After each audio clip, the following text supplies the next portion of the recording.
goes on as we start from this channel. 1st of September 2025, and it is Koikimedia bringing the world closer to your doorsteps. Do not allow anybody in Nigeria or outside Nigeria to fool you as a Yoruba, indigenous, ethnic, tribe, whatever you want to call it, that we are better off in one Nigeria, because one Nigeria is a fraud. One Nigeria will not support a Yoruba person to become a full person with a true identity. So if anybody ever coerce you or tell you that you are better off as a one independent country, tell whoever that person is that Nigeria is a fraud created by Britain for a selfish reason, and that reason has expired, and it is time now we dissolve the union peacefully. I welcome you back again. Today is the day 82 in our quest, our campaign that kickstarted on the 12th of June, where we continue to propagate and discuss and engage as many people that are from the Yoruba, from Brazil, Cuba, Argentina, South America, Africa, Asia, Europe, on the reason why it is time to support a one unity country called Yoruba land, Oduduwa Republic, Yoruba Republic, whatever we decide to call it. But if you ever think that an election will resolve and sort many of our problems that we are currently facing in this contraction created by Britain, you will live in denial. So in the interest of yourself, in the interest of your family, in the interest of each and every single one of us, we are better off to dissolve the union. So I welcome you and I say good morning, and please share the program and let us engage. Fanfa now tí wọ́n gbọ́ èdè Gẹ̀ẹ́sì, because English is not our language. Our language is known to us before the colonial came and destroyed the language and enforced English on us. And as we say on this platform, Britain decided to bring in their own agenda on millions of our people. And today, the consequences is being seen across the southwest part of Nigeria, where millions of our people have suffered the injustice of not having the benefit of the resources that benefited millions of other people around the world, yet majority of the Yoruba have not enjoyed this benefit. So on this particular channel, we discuss, we engage, we bring facts to millions of people across the globe on the reason why the union that was forced together in 1914 must now be dissolved. There are two ways. It's either we dissolve it peacefully, or it can become violent, and that could lead to many deaths, which we can avoid. We cannot be forced to live under a pretense that we are one, when definitely we are not one. We are people that have been around for thousands of years until Britain decided to come in and deceive many people after many years of slave trade. So if you're a Yoruba person, and in the hope that you would gain something out of Nigeria, because the argument is Nigeria is one. Nigeria is not a one country. Nigeria has many countries, and each of these countries can be better off on their own and have cordial relationship with others. But what we have seen for many years are the politicians deceiving Nigeria that we are better off to remain as one. But the argument and the fact speaks for themselves. We are not one, and there is no point forcing each other, especially on people that doesn't have the same relationship, culture, language as yourself. And this is exactly what we're going to be looking at again this morning, the first day of the month of September, as August ended yesterday. Welcome once again as we present to you facts, figures, and reason why a union forced together needs now to dissolve. Iṣẹ́ wa fúnlẹ̀ wa, forílẹ̀ ibi wa, ká gbéga, ká gbéga, ká gbéga fálérí. Ìgbàgbọ́ wa ni pé bá ti bẹ̀rù làbọ̀ mọ́, ká ṣiṣẹ́, ká ṣiṣẹ́, ká ṣiṣẹ́, ká jọlá. Ìṣọ̀kan àtòmìnira ní kẹ́jẹ́ ká máa lépa, tẹ̀síwájú fọ̀pọ̀ ire àtòhun tó dára. Ọmọ Oòduà dìde, bọ́ sípò ẹ̀tọ́ rẹ, ìwọ ni ìmọ́lẹ̀ ògo adúláwọ̀. Once again, a very good morning and welcome for those of you that have joined us and those that will have the privilege to listen to the replay back of this particular broadcast. What is Nigeria and why should we be one? I can see that there's now a lot of engagement. A video was sent to me yesterday, and I've gone to look at it this morning. It has generated about 23,000 views on the YouTube, and I'll be telling you, but without playing the video due to copyright, and as we have said on this platform, any video we will tell you where you can go back and watch. But I've listened to the video before coming on air, and I'll kickstart from that video. There is an agenda by the Fulani to continue to pretend that we should be one. There is also some agenda by some Yorubas that we remain one, and in the interest of everybody, we are better off.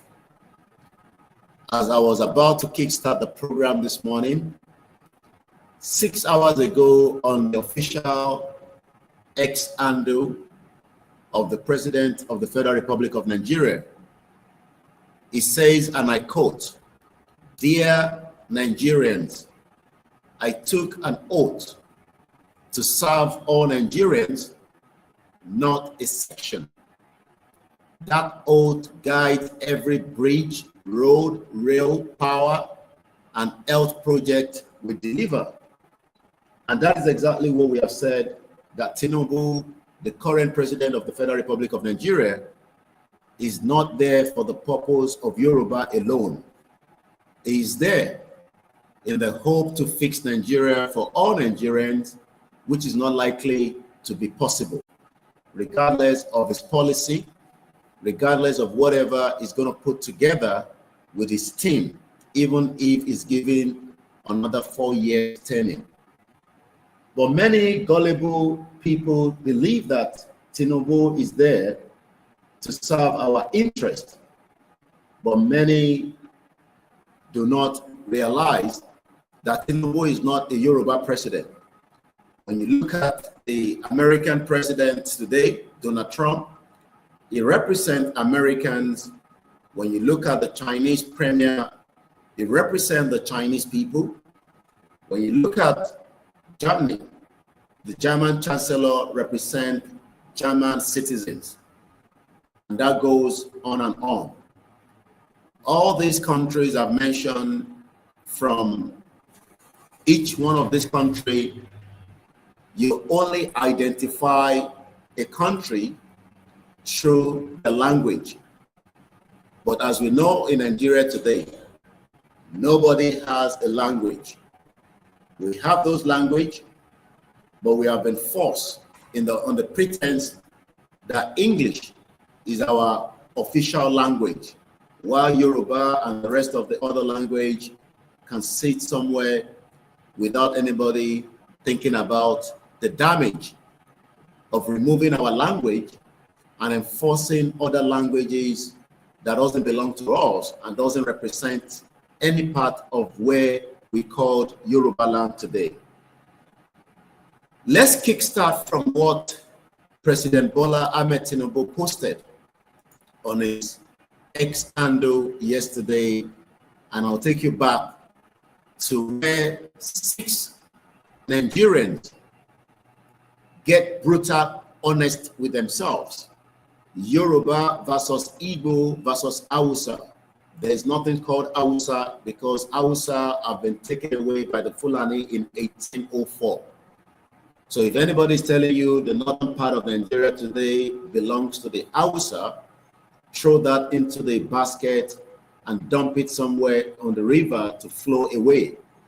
Because we know what Uthman Dan Fodio did on the lives of the Hausa people in the 18th century. We'll come back to that. But just for the benefit of those of you that have joined us and want to know some of what we are discussing, like I said, I will not play any part of the audio of this video, but you can go and look it up on YouTube. Yoruba versus Igbo versus Hausa. 6 Nigerians get brutally honest with themselves. You tend to hear all the time that it is due to the leadership problem that we are facing in Nigeria, and that is why we are not getting everything that we deserve. But have you ever asked the same question? Why does the people known as a French citizen, the German citizen, the Italian citizen, the Spanish citizen, and many of these countries, why are they getting something out of their country and not the opposite? I'm sure they have leadership problem as well, but the fact remains that they speak the same language, and that language means that it represents the people in those countries that I've mentioned. But we know that Tinubu from the southwest part of Nigeria is a Yoruba man, but they will never align with him those Fulani, the Igbos, the Middle Belt, because they will always believe that Tinubu plays nepotism, even though there's nothing new, because the late president of the Federal Republic of Nigeria, Muhammadu Buhari, did more than play nepotism by bringing in jihadis known as Fulani into Nigeria. And that created a lot of the terrorism, excuse me, that is currently playing out today. Even though arguments from some of those that were former member of the APC, I watched a video where the former governor of Kaduna State, Malam El-Rufai, was also talking about the insecurity. But Malam El-Rufai doesn't remember that the same insecurity that we're experiencing today in Nigeria was part of the APC agenda to remove Jonathan in 2014, when many parts of Nigeria was turned into bloodletting. I'm sure you remember the Chibok girls and many other atrocities. But yesterday, during an interview with Seun Okibaloye on Channels Television, El Rufai spoke on so many things, but also some of what he said, tackling and how insecurity will be looked into. But they were part and parcel of those that brought in the jihadis into Nigeria in the first place. We'll come back to that. Let's quickly look at part of what was discussed that I've listened to in this interview or this discussion. 6 Nigerians trying to factor where we belong. One of them is not Hausa. They might pretend to you that they are Hausa. There's difference between Hausa and Fulani. Went on and on that we are better off as one. This has been part of the Britain Fulani agenda to give us the impression that should we dissolve or should we ever break away from the union, we would have problem with each other. There will be a system that cannot work. But that is a lie, because there are many countries around the world today that their population is not even up to a Limosho local government. Yet, the people from this country have what we call their true identity with their language. They are being well represented. They have a passport that works for them. Their government might not be perfect, but their government understand what humanity and governance is. For 26 years, from 1999 till date, many Nigerians have been fooled, have been deceived that democracy is just building up and it will take time before it eventually reach its peak time. But what many might not understand is you will become old with this fake information or fake understanding, as many of our parents were told the same thing, that Nigeria will be great. Is due to bad leadership. I would rather want a bad leadership in a Yoruba country that we can tackle face on than trying to tackle a union where I have to negotiate with people that are Fulanis among Nigerians. I have to negotiate with the Igbos, the Ijos, and many other ethnic groups within Nigeria. So it is now or never that we look into the issue of Nigeria. If otherwise, like I say, we're all sitting on the keg of gunpowder. We have no reason to be part of Nigeria. We have our landmass, we have the people, we have the language. All we need is to come together as Yoruba people, as Omodua, regardless of whatever you want to call it, and then we can form our own government. We can have our own police that speak Yoruba, that doesn't have to speak English. We can have our own economy that runs in our own language, because the economy of China is not run in English. The economy of Germany is not run in English. The economy of many of these countries are not run in English.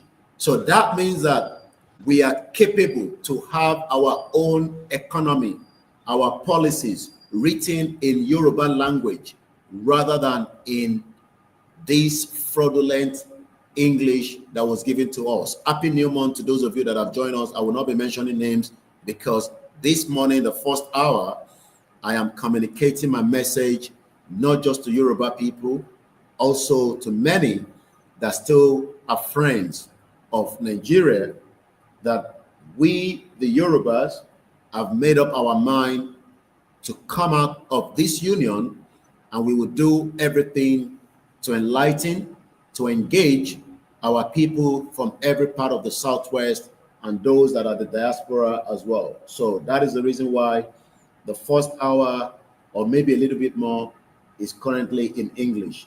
And like I always say, do not ever tell me to speak only Yoruba, because this is Koikimedia, bringing the world closer to your doorstep. We have a lot of international audience that also engage with us. Let me take you back quickly to what we've had a little bit from the analysis of what I've told you. Many comments so far is close to about 800 from a program that has lasted just one day. It shows that we are living in a fake union in disguise. Let's look at some of the comments to start with quickly. Anonymous 45. I am not Nigerian, but I love this channel because you can learn about other countries.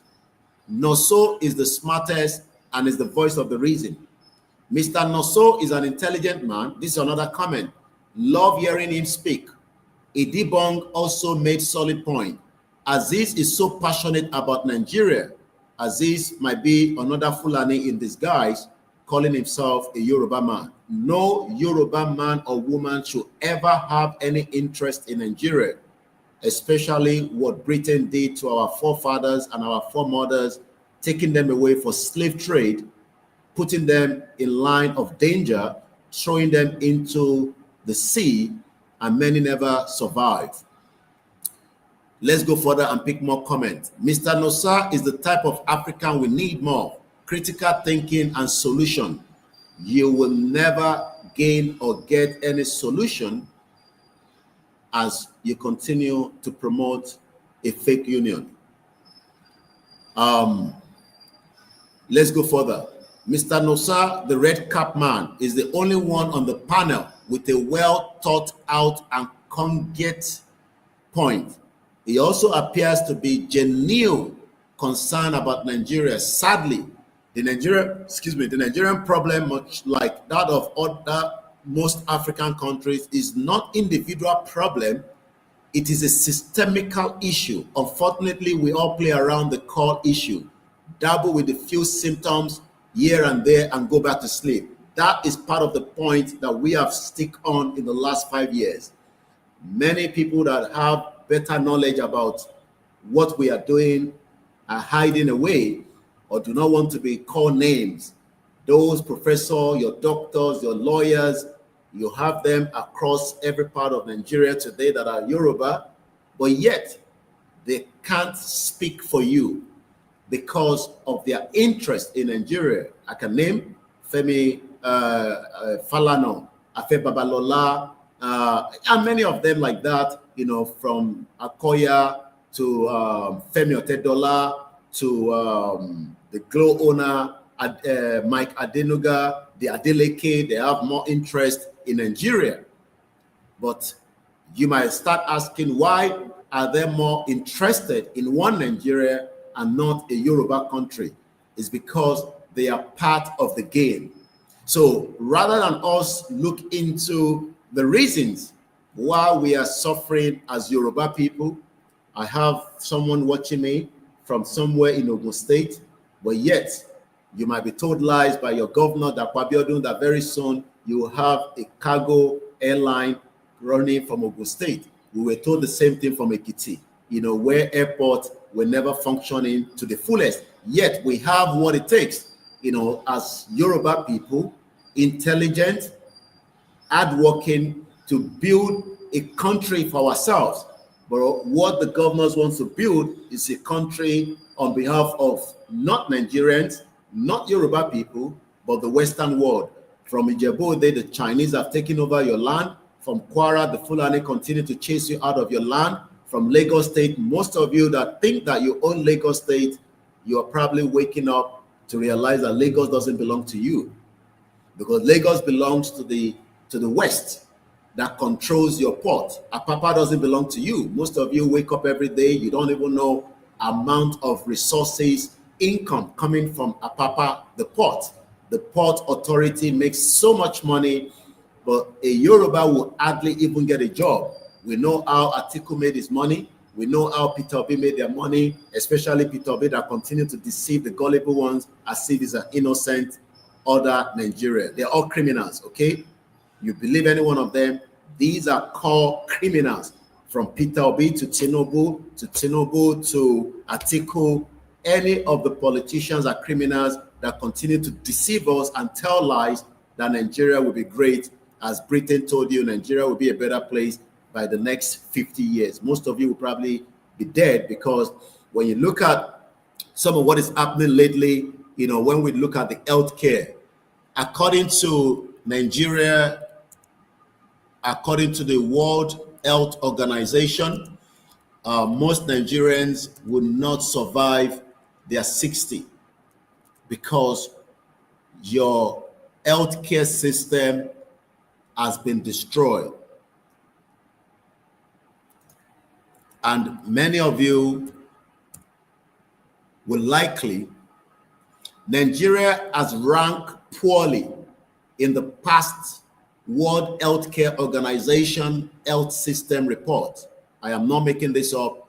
Happy New Month once again as you're joining the broadcast. Share the program, love, like, comment. If you want to see what I'm showing, you'll have to go on the YouTube and also on the Facebook so that you can be able to monitor the screen. Let me quickly give you what World Health is saying so that you don't blame yourself because your health continues to decline. Many of you will die if you're not coming out of Nigeria before your 50th birthday. According to the World Health Organization,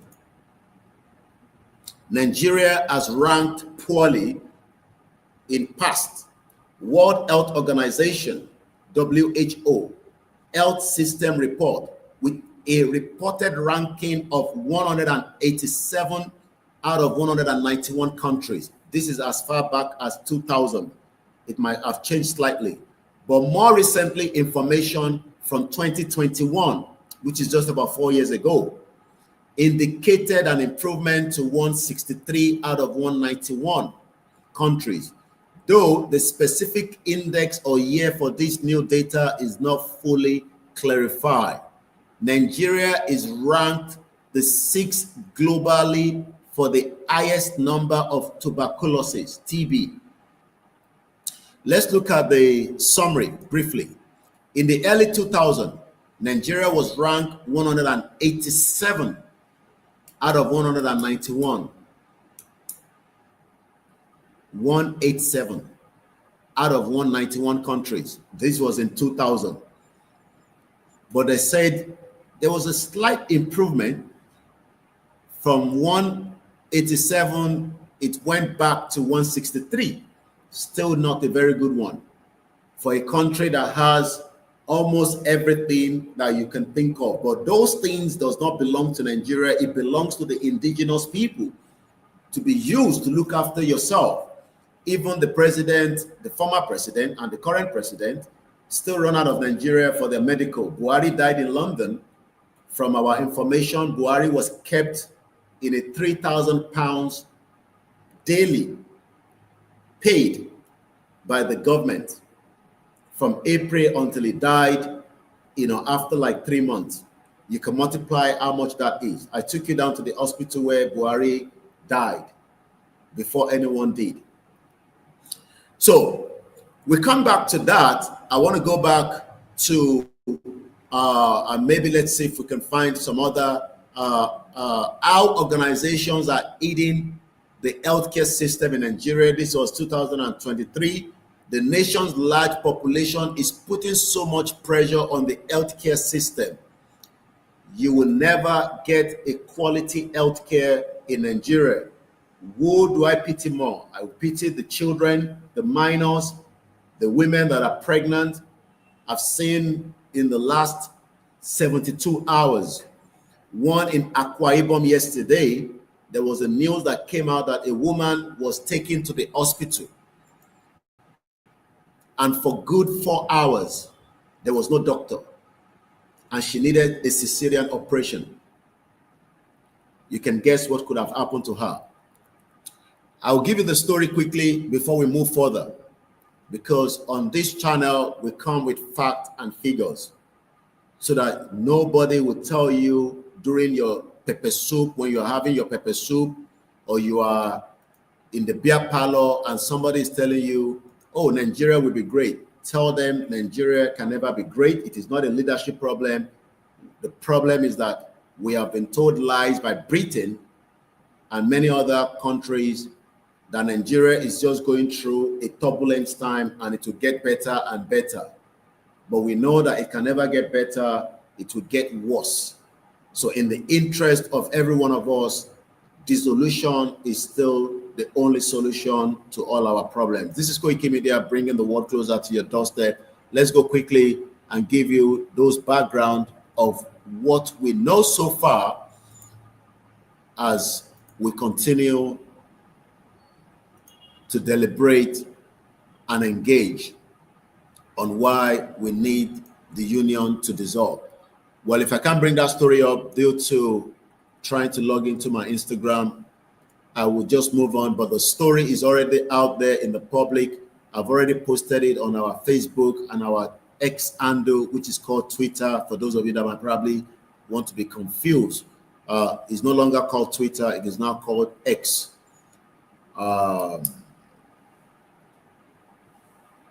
right, bear with me. I have to get the code from the WhatsApp. All right. Security is very paramount, especially for the job we do. So if anybody tries to log into my account, they would also have to put some code in.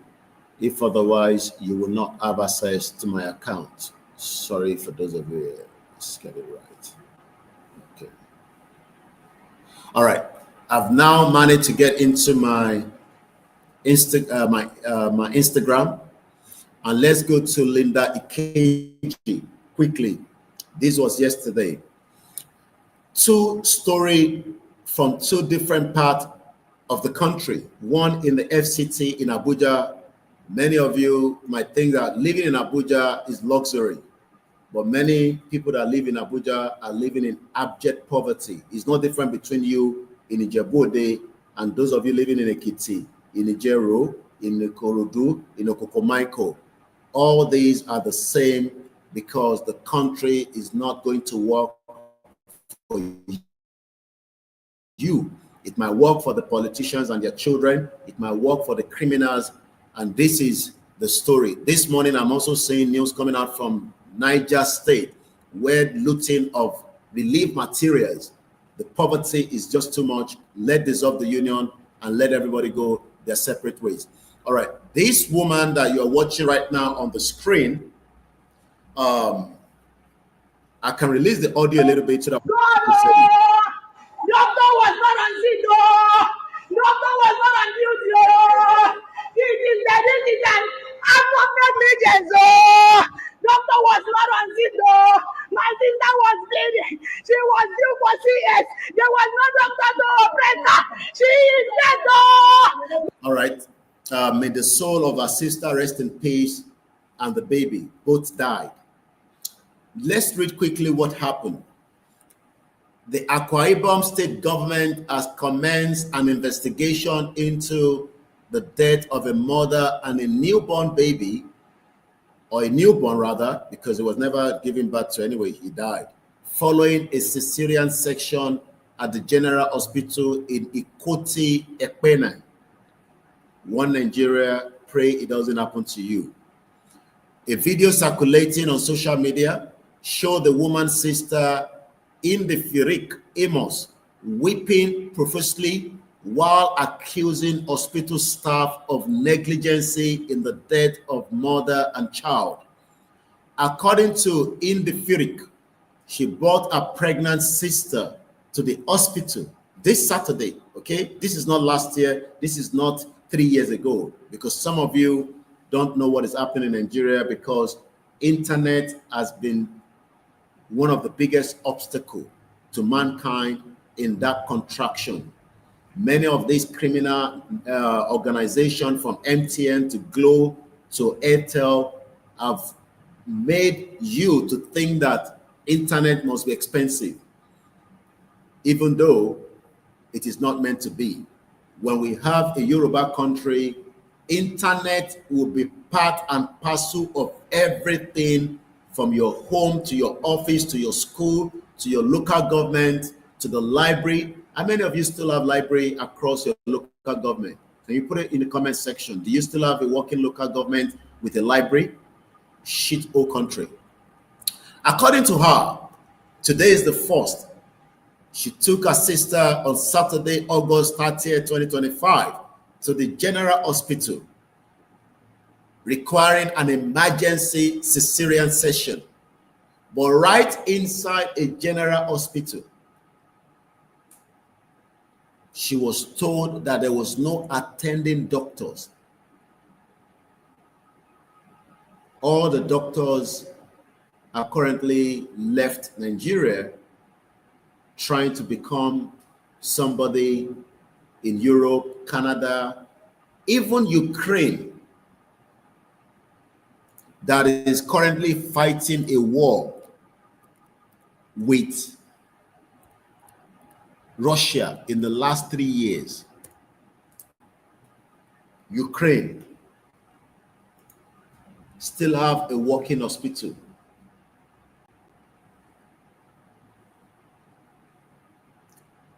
I don't think you hear what I said. Ukraine has been fighting war with Russia for the last 3 years, but they still have a working hospital. My question to many of you now is Nigeria at war? I'm sure most of you will tell me no. So if Nigeria is not at war, why is there no doctor at the hospital? Happy New Month to many of you that are joining us. Why is it that we don't have a full working hospital from the north to the middle belt to the southeast and the Yoruba land? Why? Why is it that we don't have a full working hospital? Because Nigeria is not a country and is not likely to work. Let's go back quickly to the story so that we can move on, because there's too many other areas I want to talk about. There was no doctor. This was on Saturday, the 30th of August, 2025, somewhere in Akwa Ibom State. All effort to contact at least the attending doctor failed. All effort, just as your effort on a daily basis. Many of you should be in wealth in Yoruba land. I have somebody that is having, that is into real estate, housing agency. You should be making money on a daily basis with Airbnb in Ogun State, in Ekiti State, in Ondo State. But how many foreigner wants to go to Ogun State that has no security? How many foreigners will travel down from, as at yesterday, I'm still privileged to have somebody calling me from the Heathrow airport, and I can see the busyness of that airport. And what does that mean? People that are traveling out of UK in the last few days before the school return to take their children, their family, even if it's a 5-day holiday. UK to Nigeria is 6 hours. Why don't we have the traffic of many British citizens traveling to Ibarapa, traveling to Ogun State, traveling to come down to visit Queen Shaba in Ogun State, to go to Ekiti, Ondo State, Kwara, Kogi?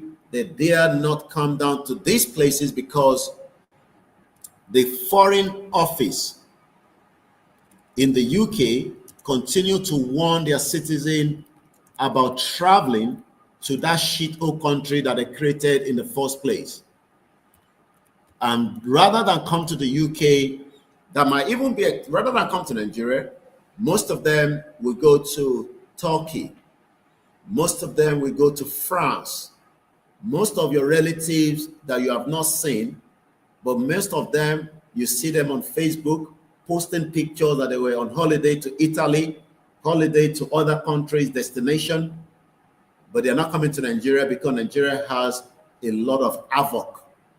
Many can die on the road traveling from Lagos to Ekiti, and most of them might not even return back. So this woman, sister, died because there was not a single doctor. Imagine a general hospital, not a single doctor to treat someone that needed emergency.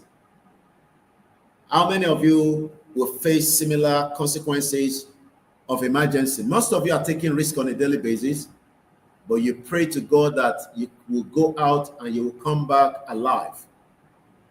God does not fix the road. God does not fix hospital. Human fix hospital. It has been done before during the late saga of our legend, Awolowo. He did everything possibly best to give us a good health care, to give us security, to give us an economy that is working. The Nigerian house in the United Kingdom, in London precisely, at 10 Northumberland, was bought with cocoa money. You will expect that we should have progressed. All Odua investment destroyed by the Fulanis. And that is the reason why where we are today. The UCH is as useless as tissue paper. Yet, many hospitals across the Southwest are all dead on arrival. May our soul rest in peace. You will even think that they will find a doctor at the next general hospital. Probably maybe the doctor doesn't have a vehicle to take them to that next hospital where they needed emergency, which happens in the UK. If there's too much pressure somewhere due to emergency, they move people to the next hospital or bring in more resources to support. But this will never happen in Nigeria. Just pray that Nigeria doesn't happen to any of your family before it is too late, as we continue to call for dissolution. All effort to contact the attending doctor failed. The woman remained unattended, somebody that needed emergency, straight away for 3 good hours. No doctor, nothing. This was on Saturday, the 30th of August, somewhere in Akwa Ibom.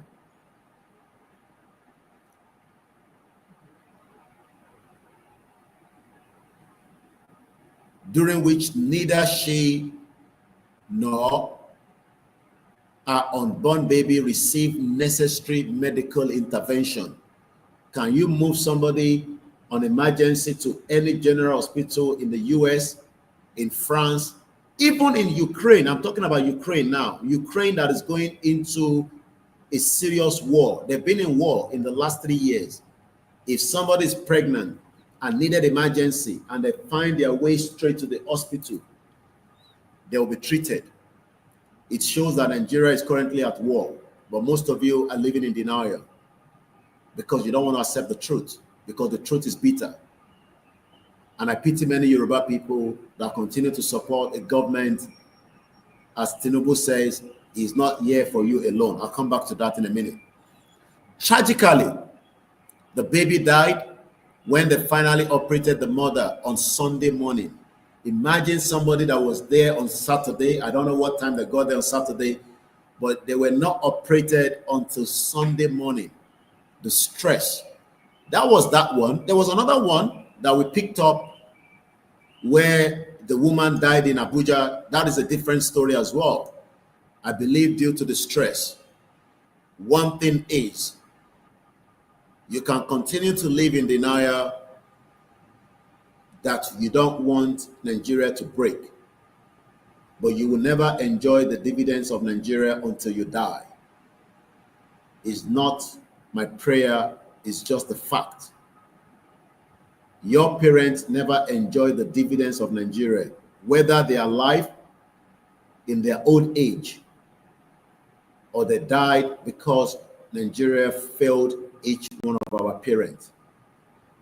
But it's easy for somebody that is doing charity that doesn't want Nigeria to dissolve, because free money from the diaspora, give them $100, share it among old people. Is that how they do in America? Share money among old people on the street.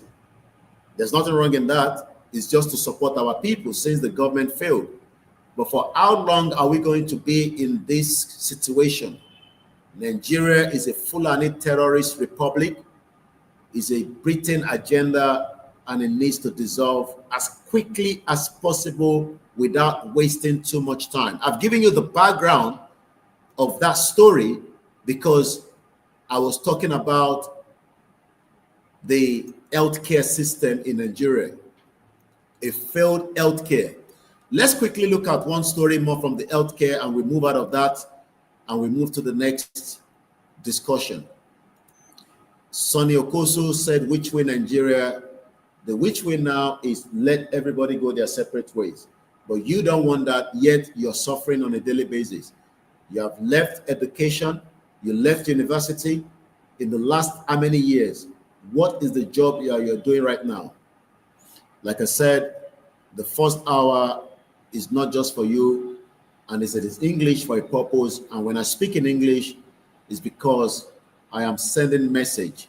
And this month I'll be speaking more English because we are now in the month of the United Nations General Assembly. So you'll be hearing more English because UN, New York will be completely busy with all countries around the world. And I want my message to reach out to all these countries as they're giving all their support for Palestinian to be recognized as a country. I'm looking forward to our UK Prime Minister Keir Starmer on what he's going to be doing on recognizing Palestinian as a state. France have done that. I hope France will recognize Yoruba as a state, as an independent country. Australia has recognized Palestinian. Even the late Buhari wanted a Palestinian state, but the evil Buhari and the one that never wanted good for Yoruba people, wanted to kill Igboho, request that Palestinian can have a country, yet he cares less whether Yoruba becomes a country. It's entirely up to us to fight our way through, but the way we can do that is with information. I will remove the love of Nigeria from your heart. You will cry each time you come on this platform with a lot of evidence and information that I share, because you don't have to be in Nigeria. A lot of us should have been great. A lot of us should have been better. A lot of us should have done better than what we are today. How many of you have 10 million in your account this morning? I'm not talking about the Yahoo boys. How many of you have 10 million naira in your account this morning? Good morning from those of you on the TikTok. I can't mention names because it's a direct message to the United Nations General Assembly that kickstart this month. But I'll be appreciating each one of you if you're not in a hurry. How many of you have 10 million? Should I take it down? How many of you have 5 million in your account? I am not talking about stolen money from any part of the government offer. It's 5 million. How many of you have 1 million? You should have that kind of money if you're running a good business in Nigeria, if it was a working country. 1 million naira will not give you 1 million safer in Benin Republic today. A 1 million naira will give you 300,000. If you get 350, you're lucky in the safer exchange. That means even Benin Republic, as small as it is far better off than Nigeria. But as argument will always be, Nigeria is the giant of Africa. Really? So why is it that many Nigerians don't have 1 million naira? They've done that on a purpose. And that purpose is because they don't want Yoruba people to be great. If we are just an ordinary farmer, and I use the word ordinary farmer, an ordinary farmer in the UK today, and I'm not talking about in a large scale, would have nothing less than half of that in pound sterling. Maybe not 1 million. An average farmer, he might not have the cash, but he have what we call the asset that he can use to go to the bank this morning whether it is any of the high street bank. I don't want to mention their names, but those of you that knows UK very well could know names of the bank. And he can walk into the bank as a farmer in any part of the UK and request £500,000. And by the time he doesn't even have to tell them, because they know he's a farmer, they would offer him £1 million. Can you go to any of your bank this morning in Nigeria, even in this government that says it's working for you as a farmer, and request a loan of 1 million naira to run the operation of your farm business? It shows that you have been told lies in the last 26 years of democracy.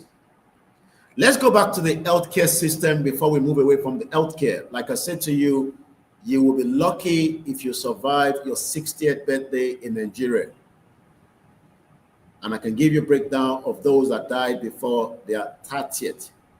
Bamishe Anyanwola was raped, killed in Lagos State on a BRT. She was not even up to 38 years old. She was a fashion designer, never got any support from the government. Even after her death, Lagos State governor has neglected the family because I'm in real contact with the family behind the scene. She left a mother and a father. She was part of the breadwinner, but they took her life away.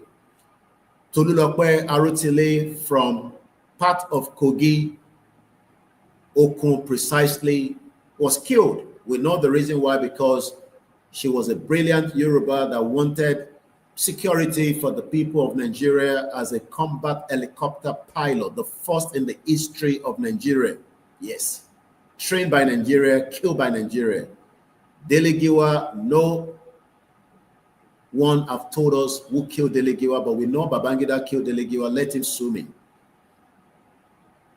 Everybody knows that Babangida killed Delegiwa with a bomb parcel letter that was sent to him. Should we go further? Kudirat Abiola was killed. We know who was behind that. Let them kill Abiola died by the Fulanis. We know why they killed him. Funshaw Williams, the Yoruba man, was killed. No answer to who killed Funshaw Williams. Uncle Bola Ige wanted Oduduwa Republic. We know the end of Uncle Bola Ige. Should we go further? Mohbad was killed. A brilliant Yoruba boy singing the best that nobody can sing outside the shore of Nigeria. Should we go further? Our organizations are hidden health, hidden. When they say something is hidden, let's look at the meaning quickly, because some words can be very, very tricky. Help or support in the achievement of something. So, what does hidden someone mean? Help, giving, assistance. Many people in the diaspora would love to help. I have a family that have made up their mind that they've tried their best to make sure that they can put in a good healthcare facility somewhere in a state that I don't want to mention. They visited the governor, gave the plan of what they plan to do, but the governor is not interested in that project because this family are not ready to compromise with the government or the governor. I'll leave the state. This is something that I know because I was shared a lot of documents that went between them and the governor. I pity a lot of you. Yes, one of your governors in one of your states in the Southwest was not interested. This could have given you give and take a well-standard, at least 200 bed. 200 bed. If you know the meaning of what 200 bed is, standard at a very less fraction. They wanted to give back. But your governor is not interested because the governor wanted to compromise the project. So they pull it out. And they put it on hold until Nigeria will dissolve. They want to take it to another African country, but I'm giving them the guarantee that if a country dissolves quickly, it might be of benefit back again to the state. I pity a lot of you. Nigeria is a country with over 200 million people. What is the benefit of 200 million? Do we really need to be 200 million where they can't take care of myself, yourself, your family, your uncle, your next door neighbor? Have you checked on them this morning? Have you knocked on the door to make sure that they are out on their bed? Oh, because you can walk. Do you know how many people that have stroke sitting there waiting for miracles from one of the churches? A miracle doesn't come like that. You first need to go and do MRI scan and make sure that they can look after you, and then you can pray to God. Maybe you will come out of the stroke. How many of our people have kidney problem this morning? Have you checked on them? Do you know the cost of dialysis treatment in Lagos State, Ondo State, or your state this morning? Have you ever thought about it? You're not worried. It's none of your own business. Hustling and bustling. Everybody wants to make money in a system that has collapsed and crumbled. Why must we be 200 million when we already have at least 70 million plus Yoruba people that can make it out as quickly as possible and then support the others that are struggling? But we want to be dragged into the nonsense called Nigeria as Britain continue to tell you lies on a daily basis. And I'm sure many of you are waiting for another election. Fela Kuti, I was told.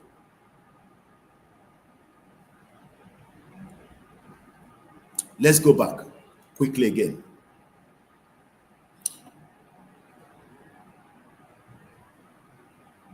$200 million people, and is also the most populous country in Africa. This large population is putting so much pressure on the healthcare system. I don't think you heard what I just said. Those of you on Instagram, Koikimedia, will come back as soon as it goes down to the last minute. If you want a stable one, you go to OLAYOMI KOIKI without no interruption. Once again, a very good morning and happy new month in the month of September.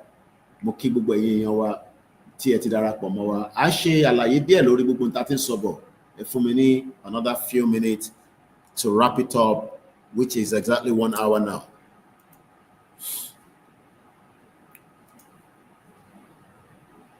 According to a 2021 World Health Organization survey, the healthcare system in Nigeria ranked number 4 worst in the world.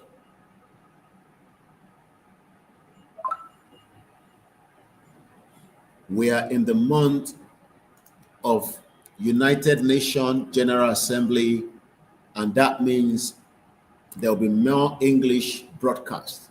I am not communicating to you alone. It's a busy month, and I want many of my messages to reach many parts of those that will be traveling to US, New York precisely, for the United Nations General Assembly.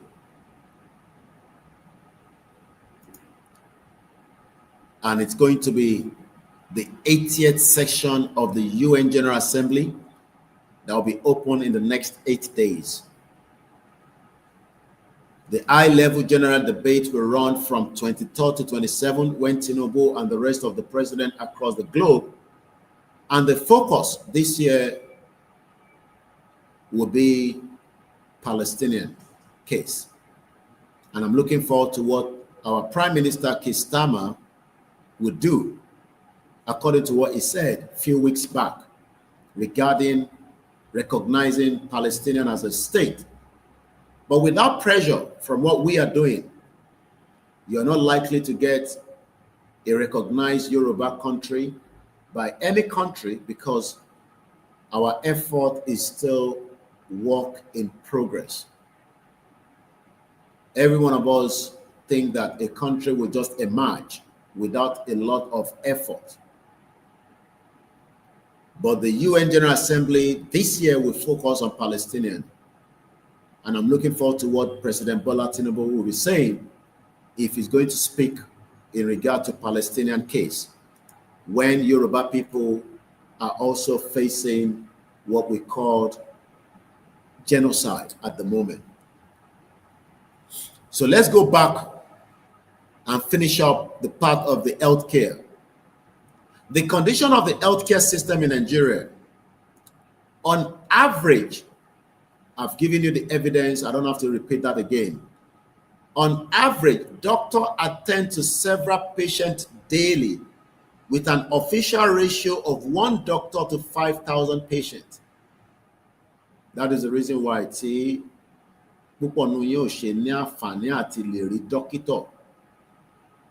even Mohbad end up using abele nurse.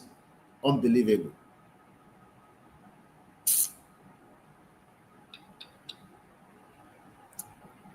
Some of you don't even know the reason why those nurses were discharged off duty. Many of you are using abele nurse. Do I tell you to stop? Yes, if it's possible. Monty abele nurse yẹn tó ṣe lè kúrò lẹ́nu iṣẹ́.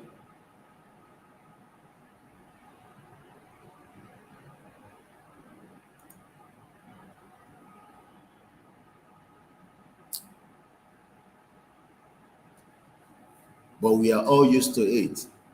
Ẹ bá mi pé àǹtí Mílíkà kó wá fún mi lómi.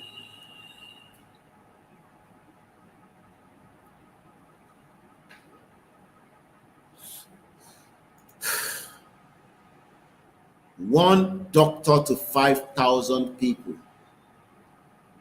If you pakete. Despite this fact, a lot of doctors are still living for greener pasture. This high workload has led to significant impact on the mental health of doctor. Ọ̀pọ̀lọpọ̀ àwọn doctor tó wà ní Nàìjíríà, orí wọn gan ti ń lọ sí mental stage. Torí kò ṣàǹfààní kankan.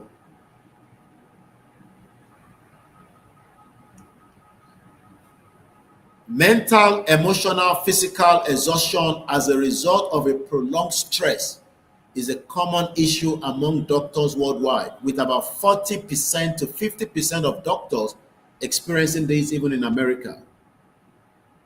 More than 75% of experienced have this problem in Nigeria. So Nigeria is double compared to other countries. Because countries they are not facing this problem. But in Nigeria, okay. The causes of this psychological stress has been linked to increased patient demand, long working hours, loss of life balance, inadequate salaries, and poor working environment. I didn't manage to see your general hospital as much I would have loved to, but I was able to see 1 or 2 healthcare centers, and you can tell they're right off. Invest in it. Reportedly, a high percentage of Nigerian doctors have left the country because of the poor infrastructure and welfare condition they experience. We also recently UCH Ibadan.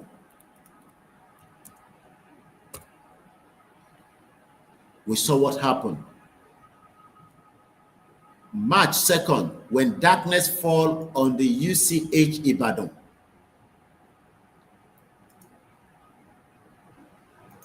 Àsìkò tí a gbọ́dọ̀ exit is now. kí a lè tọ́jú ra wa lórí àìsàn tó ń ṣe wá. Àìsàn àkọ́kọ́ tó ń ṣe gbogbo wa ni pé Nàìjíríà, but ẹ fi gbà pa àìsàn tó ń ṣe yín ni. Ẹ ń rò pé leadership problem ni, àìsàn ni Nàìjíríà. Àwọn tó dẹ̀ fi àìsàn yẹn sí wa lára, wọ́n gbàdúrà kó kúrò lára yín. Àwọn náà ní àìsàn tiwọn, but wọ́n ń lo platform tilẹ̀ tiwa, wọ́n fi ń ṣe ìtọ́jú fáwọn tiwọn náà.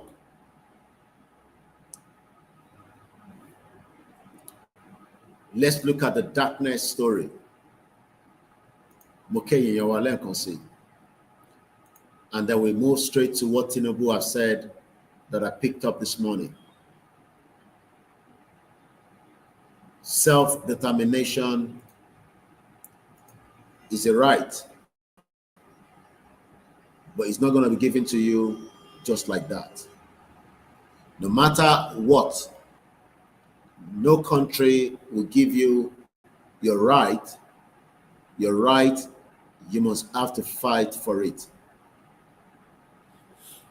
And as it says there, under Article 3, indigenous people have the right to self-determination. Ìyẹn ló easy láti sọ, but láti gbà òun ni kókó bẹ̀. Let's go back quickly to our more article as we continue to share facts, statistics, and figures. Darkness. This was an article at the beginning of the first quarter of this year, March precisely. A chronicle of when darkness fell on University College Hospital Ibadan. February 6, 2025. The University College in Ibadan had been in blackout for 97 days. I hope they've rectified the problem. Surgeries are on hold. Patients are dying. And in the best teaching hospital in Nigeria, it is another Thursday. John Erimola, a medical student, reported from the dark. Nigeria ti wà nínú òkùnkùn. Àwa ní ká bọ́lẹ̀ nínú ẹ̀, ká wọnú ìmọ́lẹ̀ lọ. Ẹ̀ ń ta púpọ̀ ẹ̀fẹ́. You blame yourself because of that. Let us go and face our leadership problem. Nínú ilé wa, bí France ṣe face it. France is going through a lot, just as the English are going through a lot. But nínú ilé wọn ló ti jọ ń go through. But our fẹ́ jọ go through nínú Nigeria, it is not likely that it's going to be possible. So we should exit now in the interest of every one of us.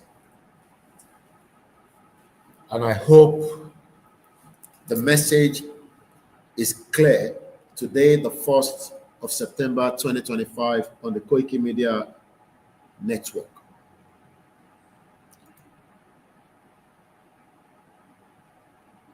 Do not feel comfortable in Nigeria because you are benefiting a little bit.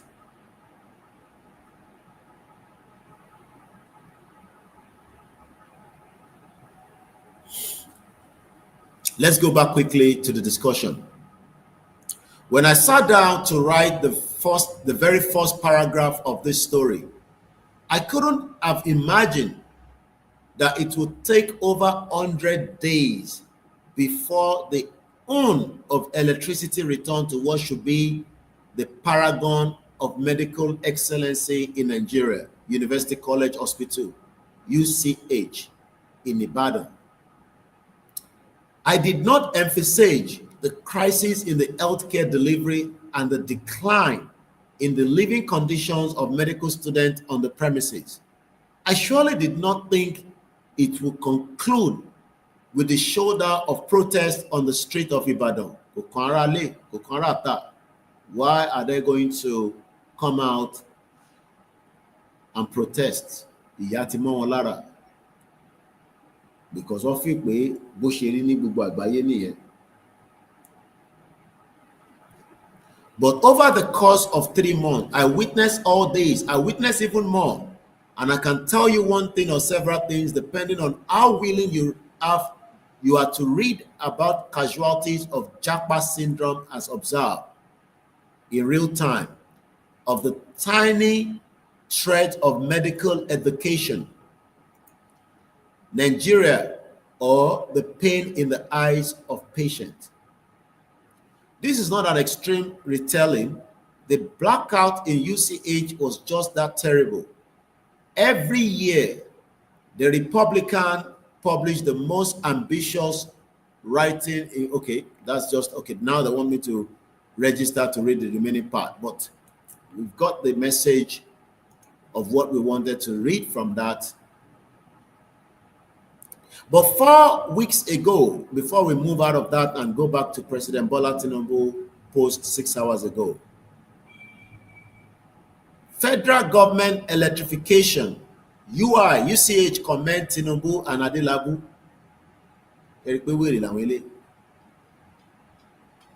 The same UCH just in March, enough for 90 days.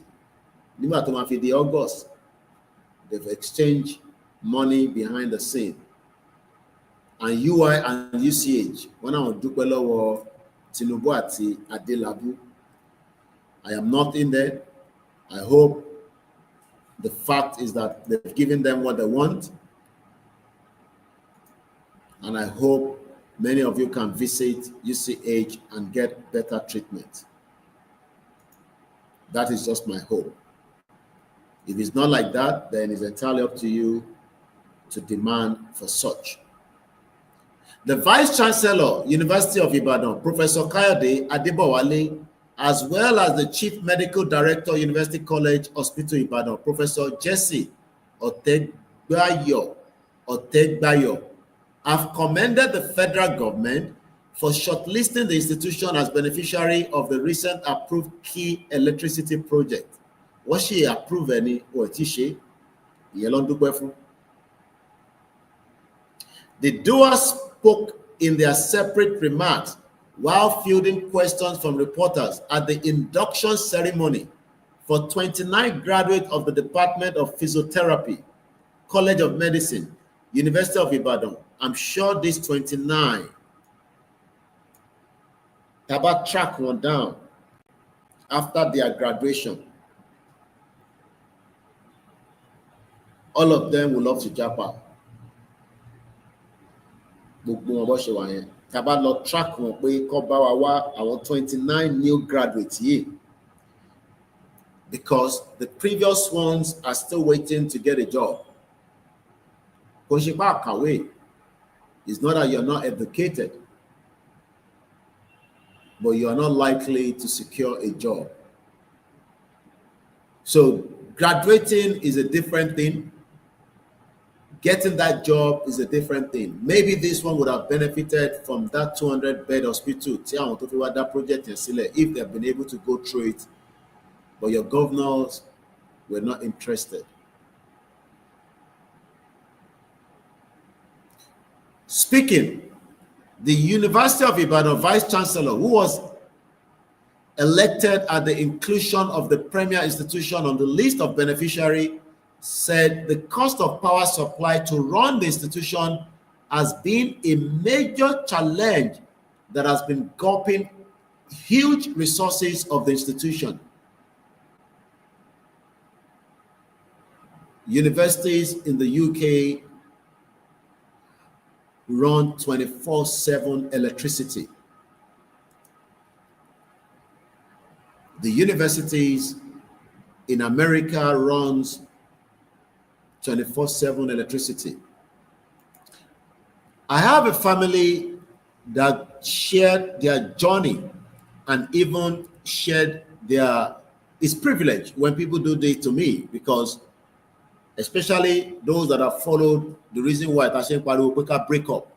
I'm going to take you to one country that this family had their daughter graduated. This is recent, and I have, their message here with their daughter graduation in hospitality. Olalubarika Lilori.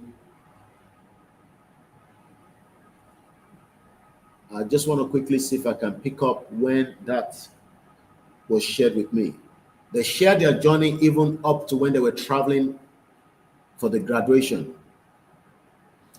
Ìlú wo ni ọmọ wọn lọ tó ti lọ kàwé?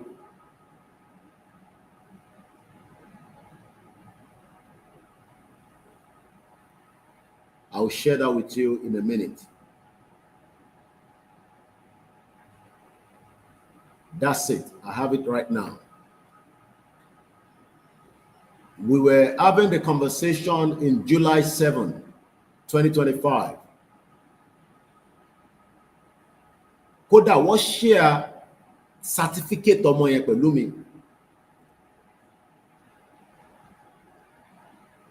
They left Nigeria around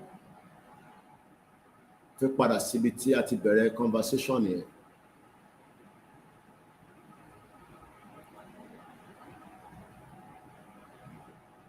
This was the picture of the graduation in June 20th.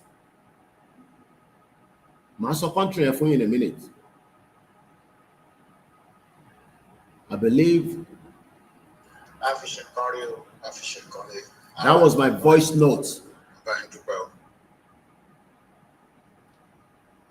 that I sent to them when they shared the graduation of their daughter with me. I pity a lot of Yoruba people. I pity you because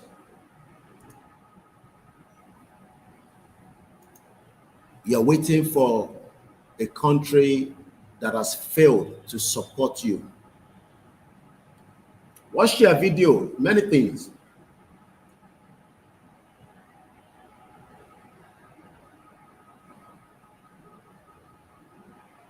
On the June 29, one Mr. Koiki, welcome back from Africa. That was probably they realized that maybe not today.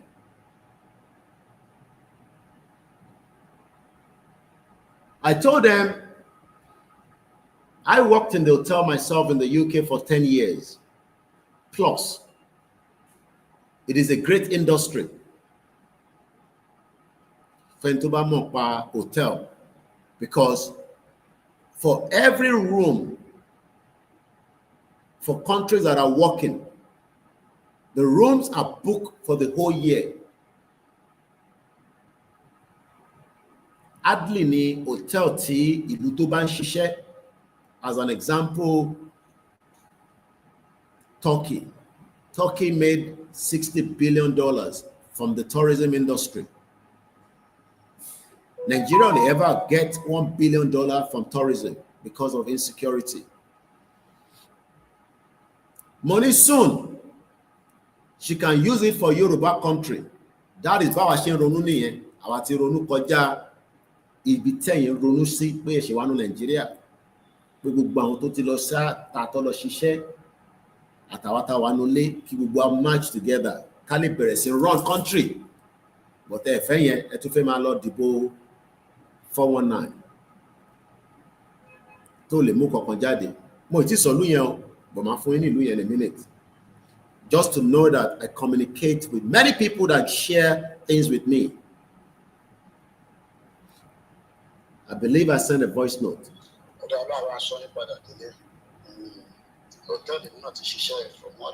Let me bring the audio so that you can hear. These are conversations between myself and member of our movement.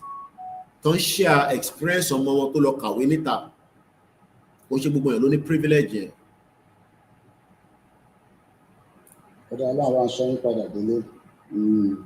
Hotel mi náà ti ṣiṣẹ́ for more than 15 years plus. After 15 years, mo ti ṣiṣẹ́ 10 years plus, going to 15. Kò sí sector tí mo mọ̀ nínú hospitality industry. Kódà mo ṣiṣẹ́ ní stadium, big industry ni. Wọ́n jẹ́ kó yàwó yẹn wá ní $60 billion ní tourism tó ń wọ Turkey ní ọdọọdún. Ó wà lórí mi ni, kò ń ṣe tó ṣe máa sọ fún mi. This was a message in June. I will not play their own audio for their own safety. I sent another one on July 4. They are bringing the work closer. Okay, these are some of my recording. What share we go certificate here? Certificate and Lele. Final International. Our course to share. Introduction to Marketing. Opase. International Business. Opase. Grade C, Econ D. Accommodation Industry.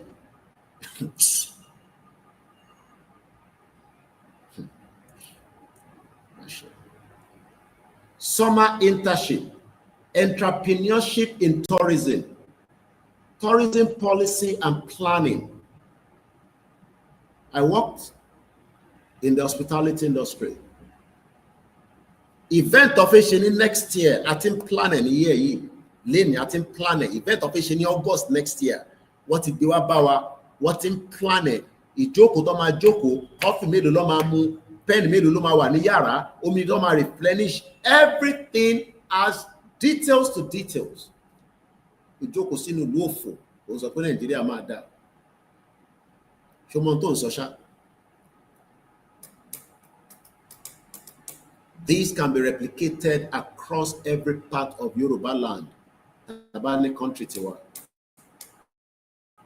Into what you so replicate in Nigeria because Fulani no nije gbadun Fulani a ma ji oyinbo gbe lójoojúmọ́. And that is why the UK government, I wanted to share that with us earlier, quickly, does not want their citizens to travel anyhow into Nigeria. Because Nigeria is a country of a citizen, but I only know Nigeria as their part of their agenda. This is the UK government website, www.gov.uk. www.Oduduwa Yoruba whatever fake.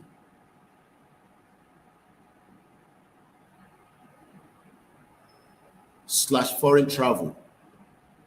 You have some people that are so adamant, they ban sorrow. Or defend Nigeria indirectly. You will know that they have problem. You know that, you can tell. Blood in Shiwa, Nigeria Shiwa no blood in run in no blood in. Ó run nínú tèmi náà mo mọ bó ṣe máa ń rí.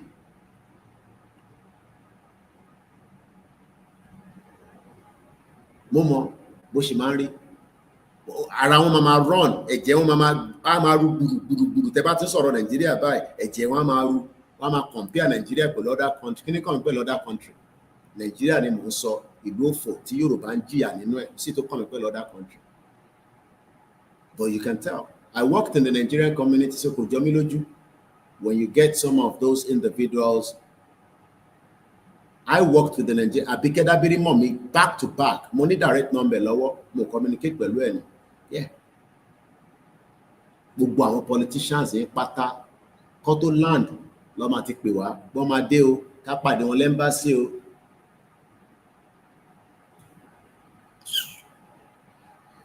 What I just want you to know is that there was a communication, and I've proven that. But let's look at what the foreign travel advice to Nigeria. Ìlú òfò, ìlú àdánwò, ìlú jàun, ìlú jànwé, ìlú tí Fúlàní jíyàn gbé, ìlú téèyàn lọ sí hospital for 3 hours kò sí doctor, ìlú tẹ̀mí ò jẹ́ anything sẹ́ni tó wà lẹ́gbẹ̀ẹ́ tẹ́mi tí bọ́lá rẹ̀. Tó bá ẹntẹ́ mi fẹ́ bọ́lá rẹ̀ tó bá tún gbé lọ sí hospital ìwọ lọ́lọ́pàá ló máa mú dání. Even though it is not your responsibility. But I understand. Táwọn kan bá ti gbọ́rọ̀ Nàìjíríà báyìí bá ṣe ń sọ báyìí ẹ̀jẹ̀ wọn máa rú gbùrùgbùrùgbùrù kí ló sọ gbùrùgbùrùgbùrù èmi yé mi mo understand. Ara ń ta ẹ́ bàbá Nàìjíríà ìyá Nàìjíríà ọmọ Nàìjíríà ara ẹ̀ ń ru àbí ẹ̀jẹ̀ ń ru bá ṣe ń sọ̀rọ̀ Nàìjíríà. Ó jẹ́ má fún rẹ ní BP. Ṣòro àwọn tó wà lábroad táwọn bá ronú bẹ́ẹ̀ ìwọ má dá wọn lóhùn. Ṣòro ìwọ tó wà ń lélẹ̀ ní bá sọ̀rọ̀. ìwọ tó wà nílé ni mo ṣe ń bá sọ ṣẹlẹ̀ tó wà láàbúrò tó ti jápa ó sì wà better off more than anything. Kódà kó má níwèé láàbúrò tó bá sick wá tọ́jú ẹ̀, kódà kó ṣe jigijigi kó lóyún tó bá gbé dé hospital wọ́n bíbá bá doctor kan dá kó níwọ̀n ní treated. Gbogbo ẹni mo fi sọ, kó má níwèé ni mo ń sọ yìí. So tá bá sọ̀rọ̀ Nàìjíríà ṣe tó wà láàbúrò tó bá rí àwọn comment kankan tó tára wọn rú yẹn, ó lè jẹ́ kó sí nílé, òun náà ti jápa, but ó fi kọ́lé, ó fi ralẹ̀, tó bá wá gbalẹ̀ yẹn tán lọ́wọ́ ẹ̀ ní sá máa wá Ìgbòho tó máa wá ṣàánú ẹ̀. Àìmọye cases tí mo ti rí o, táwọn tó support Yorùbá nation tó ti gbé kéèsì wá, wọ́n ti gbalẹ̀ lọ́wọ́ wa Koiki, ẹ bá mi wá Ìgbòho kó jọ. Tàbá wá béèrè pé ṣẹ́yìn náà ṣe Yorùbá ni, a máa ń follow yín, a kàn ń tẹ̀lé yín. Tẹ bá ní kọ́ fún wa lórúkọ Facebook page wọn ká lọ wò bí wọ́n tẹ̀ fi wá, wọ́n share nothing. Ẹni bá lóyún tó níwèé ní UK lèmi sọ, mo mọ Amẹ́ríkà o, tó bá lóyún wọ́n bí dókítà náà dá kó má treat ẹ pé o wọnú bẹ̀ o ní emergency pé o níwèé. Wọ́n nítorí pé o níwèé kó má ṣe jigijigi.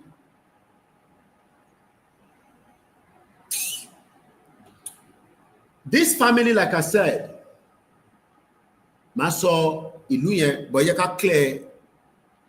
Warning and insurance, wọ́n ṣe update lé, ó ṣì wà current lórí UK government website. Advice fún àwọn tó fẹ́ lọ Nàìjíríà ni o. Warning and insurance, wọ́n dẹ̀ sọ pé still current. Tó bá ní nǹkan still, wọ́n dẹ̀ updated ní 28th of August. That means pé wọ́n ṣe updated ní updated on the 28th of August 2025. Ó dẹ̀ ṣì wà current títí bá ṣe sọ̀rọ̀ báyìí. Ó lè wá dọ̀la kan tún drop it down pé ìjọba yẹn ó ti wà okay o. Ṣé máa wà very careful tẹ́ bá wà lórí platform táwọn kan máa ń comment, àwọn kan sí Nàìjíríà mọ́. Kódà ẹni tó wà ní Morocco ó sì better off ìwọ tó wà Nàìjíríà o. Ìwọ tó wà Nàìjíríà lè ní bá sọ̀rọ̀. Wò bẹ́ẹ̀ mi ṣe wà báyìí nísìnyí tájọ wà Nàìjíríà. Bí tí kankan bá ṣe ní nísìnyí gbágá tí bá ṣe lè wọ plane màá dé London, mo ní ìwé tó máa gbé mi wọ London, màá lọ ṣe gbogbo tó bá ní tó bá já àyẹ̀wò tí mo fi lọ ṣe lọ́hùn. Bó ṣe bẹ́ẹ̀ náà lórí fún wọn, ṣé bẹ́ẹ̀ lórí fún family ẹ? Ṣé tó bá dé General Hospital láàárọ̀ yìí, ṣé o lè rí àyẹ̀wò pẹ̀lú owó tó wà lákàntẹ̀? Tó mo bí ilé nǹkan mo níṣẹ́ lówó lákànt, a gbé láti 1 million, ààrẹ nìkan kan tó sọ pé òun ní 1 million. Mo bá àwọn ọmọ Yahoo sọ̀rọ̀ tó dá àwọn olè làwọn yẹn ń jà, àwọn kọ̀ǹdọ́nù ẹni ń jalè ní bíbà. Jọ ẹlòmíà ní òyìnbó ń jà wá lólè, àwọn náà ìyẹn ò ṣe lórí platform tiwa. Èjẹ̀níú ọmọ Yorùbá láàárọ̀ yìí tó ní 1 million naira tó dẹ̀ ń ṣòwò drug, tó ń ṣòwò olè, ó ń ṣòwò government, owó tiẹ̀, owó àgùn tiẹ̀ pé o ṣiṣẹ́, owó alákàntẹ̀, o fi ń ṣe turnover. Àìtí rẹ̀ tó dá wa lóhùn látàárọ̀. New information on exemption for yellow fever vaccine requirement for entering Nigeria. Now, areas where FCDO advise again. Gbogbo bí tí mo dárúkọ yìí, gbogbo bí tí mo dárúkọ yìí, ìwọ tó wà nílé náà tó wà nílé, máa wá kó wa lọ sọ́nà ọbẹ̀.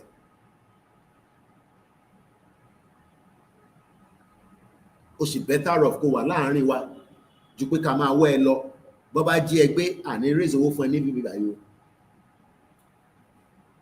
Torí in tó bá mú Britain máa san àwọn ibi tí mo fẹ́ dárúkọ yìí, tó bá mú wọ lọ sọ́nà ọbẹ̀ tó bá ti jí ẹgbẹ́ àbí kankan bá ṣe àwo lọ nìyẹn. O better off kó ṣe wà láàárín wa. O better off kó wà láàárín wa, tí kankan bá tẹ̀ ṣe a ṣe lè sáré sọ́tún. Kò ṣe gbogbo èèyàn náà la lè help, but ojú àánú pọ̀ nílẹ̀ Yorùbá.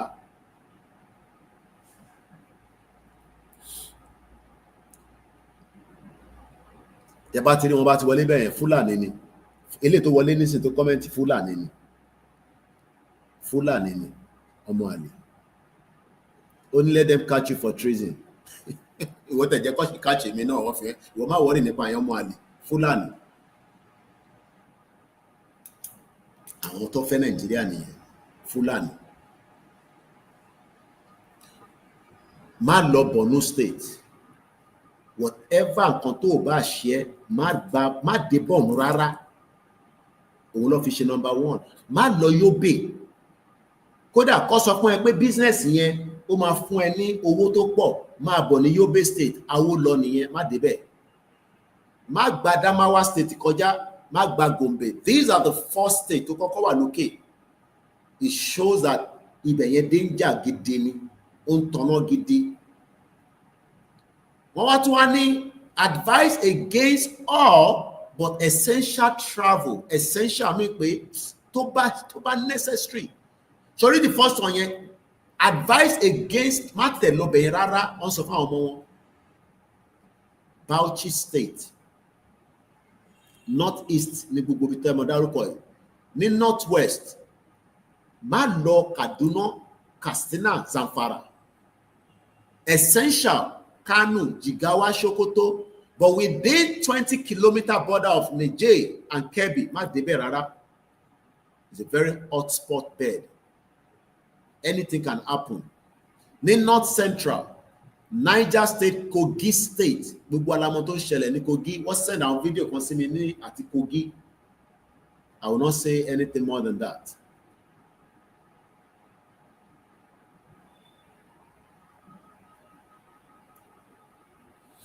Plateau State, gbogbo alamọ tó ń ṣẹlẹ̀ ní Plateau State, gbogbo alamọ tí T.Y. Danjuma sọ is from Plateau State. Taraba State, Southeast. Mo wo fídíò àwọn Biafra kan lánàá lórí X. Ìkan náà general àwọn ọmọ ó dà ń pé bí arrow safety ni. Ọmọ bọ̀bọ̀ yẹn, ọmọ ìlú wọn náà ni. Wọ́n náà máa fi sílẹ̀. Táwọn ò ní ṣe kankan fún. Wọ́n ti wọ́n ẹ̀. I'm sure some of you have seen that video.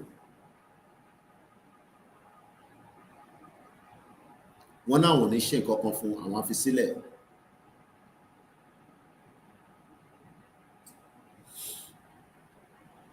Àbọ̀rọ̀ mọ̀ yìí, wọ́n náà wọ́n ní ṣe kankan fún, but wọ́n náà wọ́n fẹ́ rí anything tó gbé bọ̀n dání ni, tó gbé kinní kan dání ni. And we know that some of you will say, yẹn ni, kò sí kankan. Ẹni bá kàn ló mọ̀. Ìgbòho rescue àwọn kan when Simon Ekpa was still out.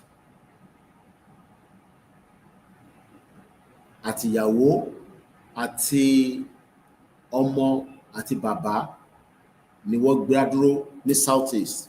Òun tẹ̀tí wá ń lo siren kọjá lọ sí ọ̀nà ọ̀bẹ. Àwọn tẹ̀fí gbọ́ ọ̀kọ̀ọ̀kan tó ń jẹ́ siren. We were able to intervene quickly. Ọwọ́ àwọn tó tún wá lọ bọ́ sí kò tẹ̀tí wá ń ṣe ọwọ́ tàwọn ti Simon Ekpa. Because àwọn náà ní different fractions lókè lọ́hùn. But due to relationship ta ní pẹ̀lú àwọn Simon. Kódà àwọn kan ṣì ń béèrè lọ́wọ́ lóyè pé báwo lẹ ṣe rí gbà, because wọ́n expect pé bàbá yẹn máa jáde. Because ọwọ́ àwọn tó wà yẹn ò dá rárá. Bàdúpẹ́ fọ́lọ́run pé Ọlọ́run fún Simon ṣe látara relationship ta ní pẹ̀lú wọn. Gbogbo document ẹni yẹn lọ gbà, wọ́n gba ayílọ́sì yẹn náà, wọ́n gbà mọ́lẹ̀ gbogbo ẹ̀, but everything was returned back and it came out alive. So be careful. Tàbá ń sọ̀rọ̀ ní bíbá tọba ni ó lè gbàbẹ̀ kọjá, but ní Monday tán ní kán má gbàbẹ̀ kọjá, bó bá wọn ẹ̀ kó lọ síbẹ̀, kó ní olórí kunkun nìyẹn. Gọ́vnà gan sí nílé níjọ́ Monday, sit at home. Gọ́vnà gan wà l'Abuja kò sí nílé, ìwọ ló mọ tó ń wá kiri, jẹ́ kó gbé ẹ, awó lọ nìyẹn. Tọ́ba ti gbé ẹ, ó mọ̀ pé Simon ò sí nílé, so relationship wa pẹ̀lú wọn nísìn gbogbo ẹ̀ ó slow down. Tọ́ba ti gbé ẹ gbogbo abẹ kọjá, awó lọ nìyẹn. Mo rí fídíò bọ̀bọ́ yẹn lánàá, ó ń wọ́n ní bọ̀bọ́ yẹn pé má yẹ ká tún rí ẹ kó tún ṣe yàmàyàmà gbàgbé àkọjá o. àwọn tí ìbọn làwọn ń lò, èyí táwa ṣe ń fẹnu sọ̀rọ̀, ìbọn làwọn ń lò, àwọn kí àwọn fẹ́ jà gidi, ẹni máa kú ló máa kú, ẹni máa yè máa yè. Bẹ́ẹ̀ ló ń sọ, àwọn fìbọn ṣeré ní ìbò lọ wà lórí Facebook, èmi ò ní ṣú ẹ lọ sórí Twitter. Àná lọ́wọ́ ni mo rí fídíò yẹn. Àwọn rẹ́dì láti kú, o mọ̀ páwọ̀ rẹ̀ fẹ́ kú, ọlọ́dẹ̀ ń já kú. Torí ẹnu làwa níbi àjàkàrà. Bọ̀ lẹ́rọ ẹnu yìí, máa ṣe analysis débi pé tó bá ń gbọ́rọ̀ Nàìjíríà báyìí, inú á máa bí ẹ, ibi tèmi gbúdù sí nìyẹn. Torí mi ni máa yọ ẹ̀mí ẹ kúrò lára Nàìjíríà. Mo dẹ̀ dáwọn kan mọ̀ tó bá ti wọlé, ara yín máa gbóná gbùrùgbùrùgbùrù, ẹ wá gbọ́rọ̀ Nàìjíríà gbùrùgbùrùgbùrù, farabalẹ̀. Mo sọ fún ẹ pé ọdún 10 ni mo ṣe láti bá Nàìjíríà community ṣiṣẹ́.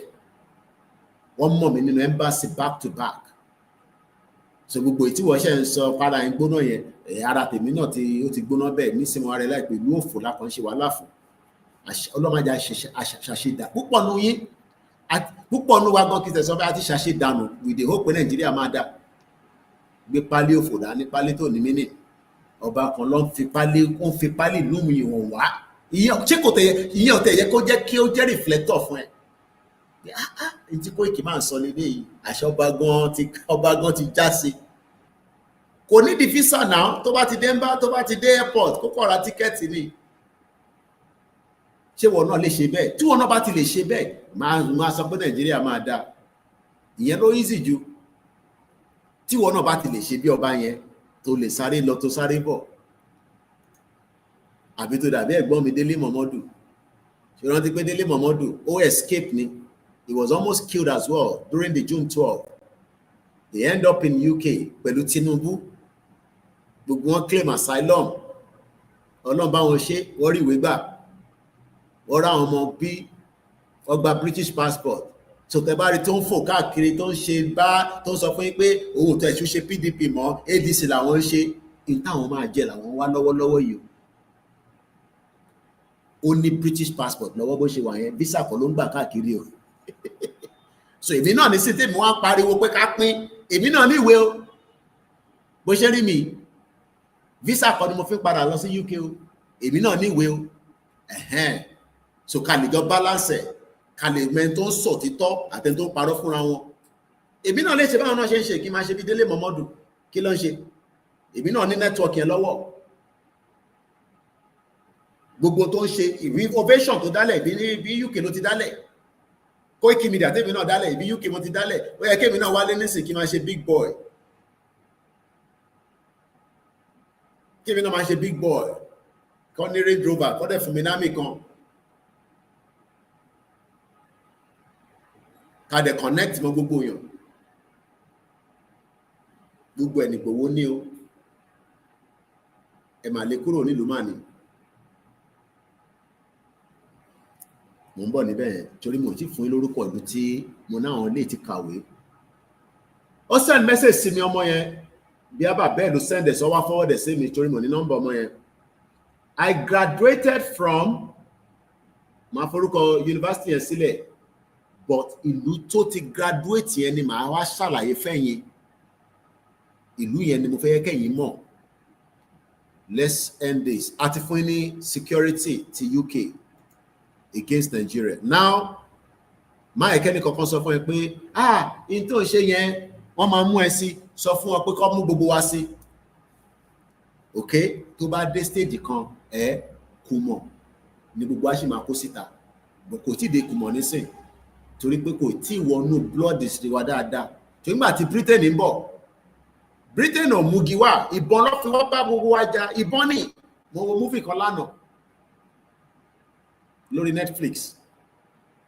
Àìmọye ẹ̀mí ní Britain padànù bí àṣàyàn kan tó ń sọ̀rọ̀ ó dà ń pé lórí TikTok pé táwa bá preach non-violent.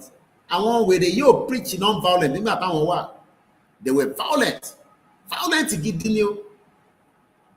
Tó bá ṣe ìtọ́fẹ́ wá fi kùmọ̀ wá fi fún orí ẹ̀.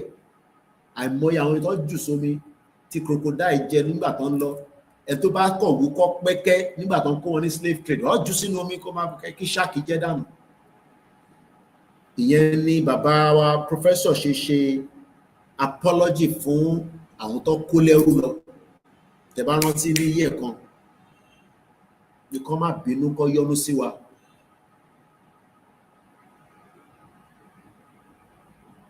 Nìkan gbogbo ẹ̀mí tó ń bẹ nínú ocean, àwọn ẹ̀mí kan wà ń bẹ tó lọ,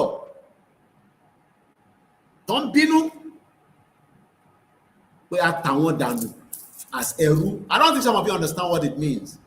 Tí a ti ń gbé, a ti ń wọṣọ, àríra wa báyìí. Àwọn ẹ̀mí kan bínú. Àwọn ẹ̀mí kan bínú rẹpẹtẹ. Àmọ́ àwọn tó ń ṣe ètùtù oríṣiríṣi, tó ń ṣe prayer lóríṣiríṣi ọ̀nà tó lúkálùkù mọ̀ láti fi please àwọn ẹ̀mí yẹn. Torí ẹ̀mí yẹn ò náà fẹ́ kúrò nílẹ̀ tẹ́ ẹ. Tèbémi lèmi fẹ́ lọ London. Ẹ̀mí kan nígbà kan rí wọn sọ pé àwọn fẹ́ kúrò lórí ilẹ̀ wọn. Wọ́n force wọn lọ kúrò lórí ilẹ̀ wọn ni. Do you know what it means to force people, to steal people, to take people? Wọ́n ṣòwò ẹrú. Tó kó gbogbo wa lẹ́rú. Olùpọ̀jọ́ kan ló fi kó wa lẹ́rú ni. Olùpọ̀ 100 years ni. Don't show 100 years. We're talking about more than 500 years. So àwọn tó kó lẹ́rú yẹn, àtẹn tó dọ̀hún, àtẹn tó bọ́ lórí tọ́jú sórí omi, ẹ̀mí kan ni wọ́n. Ẹ̀mí kan lèmi náà báyìí, ẹ̀mí kan ni wọ́n náà. Ẹ̀mí kan ni Tinubu. Tẹ́ ń pariwo Tinubu. Ẹ̀mí kan ló ní, kò lẹ́mí méjì. Wọ́n lè rẹ̀mí fún ọ, bọ̀ ẹ̀mí kan ló ní. Níjọ́ tọ́lọ́jọ́ dẹ̀ bá dé, á mú ẹ̀mí yẹn lọ. Ṣíkèlè.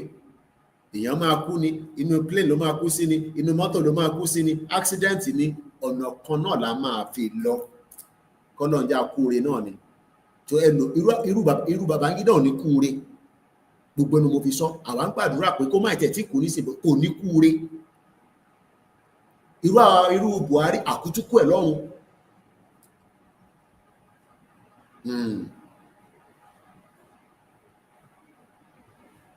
Kí ló wá ń bà wọ́n lẹ́rù? Jagaban tẹ́ sọ ẹ̀mí méjì ló wà lára ẹni, ẹ̀mí kan ni. Ọmọ tí Dangote truck pa nísìn, ẹ̀mí kan ni. Dangote fúnra rẹ̀ gan ẹ̀mí kan ni, but àwọn produce ẹ̀mí míì tó máa dilẹ̀ yẹn mú. Àwa kẹ̀rẹ́, àwọ̀ ọ̀tẹ̀lẹ̀ ẹlòmíì ò tẹ̀lé bímọ mọ́ nísìn nígbà tí ìyá ti mú wọn. Àìmọye bàbá tó ti sá kúrò nílé, kò lè tọ́jú ìyàwó, kò lè tọ́jú ọmọ. A very good morning as we move to the second stage. That's why 1 hour 45 minutes. Let's take you now to that country. Tí arábìnrin tó ti gba BSc in tourism management. I studied tourism and hotel management. Kọ́lọ̀ jẹ́ kó fi ríṣẹ́ rí. Kọ́lọ̀ jẹ́ àtètè rílẹ̀ wá gbà. Kí a lè become the tourist destination. I don't think some of you understand. We become the tourist destination of the world. We think about jí láàárọ̀ anywhere in the world. Tó bá ń bèrè pé bolo fẹ́ lọ kó máa náà fẹ́ lọ lẹ Oòduà. Kí ló fẹ́ lọ ṣe ń bẹ̀? O mọ̀ tán ṣe ń bẹ̀ yẹn ni. O débẹ̀ rí ni. Débẹ̀ kó lọ wo bí ilé ayé ṣe bẹ̀rẹ̀. Àwa máa parọ́ fún wa. Ilé ayé bẹ̀rẹ̀ níbì kan. Ilé ayé bẹ̀rẹ̀ níbì kan. We are the one tọba Elédùmarè dáadáa. Òyìnbó wọ́n mú gbogbo ẹ̀ wọ́n yí padà. Ìwọ fẹ́ lọ wo Premier League. Bó tó bá jẹ́ pé ilẹ̀ Oòduà ló ní league yẹn ni, àwọn náà mọ̀ tá máa ṣe. Destroy all our faculty system. Àwa lè dá ronú mọ́. Tàbá wá ń sọ A, ẹlòmíà máa sọ B. Tàbá sọ B, ẹlòmíà máa sọ Z. Àmúlùmálà. Wọ́n pẹ̀lú kan ní Cyprus.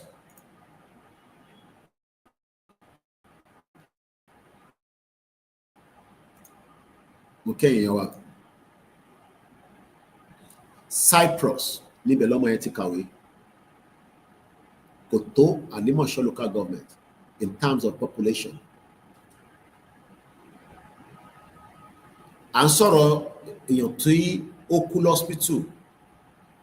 The fatality rate tí wọ́n is 1.39 births per woman as at 2023. Their GDP growth rate is 3.4% annual change. Their gross domestic product is 36.33 billion. Their GDP per capita is $38,000. That's average of a tonba.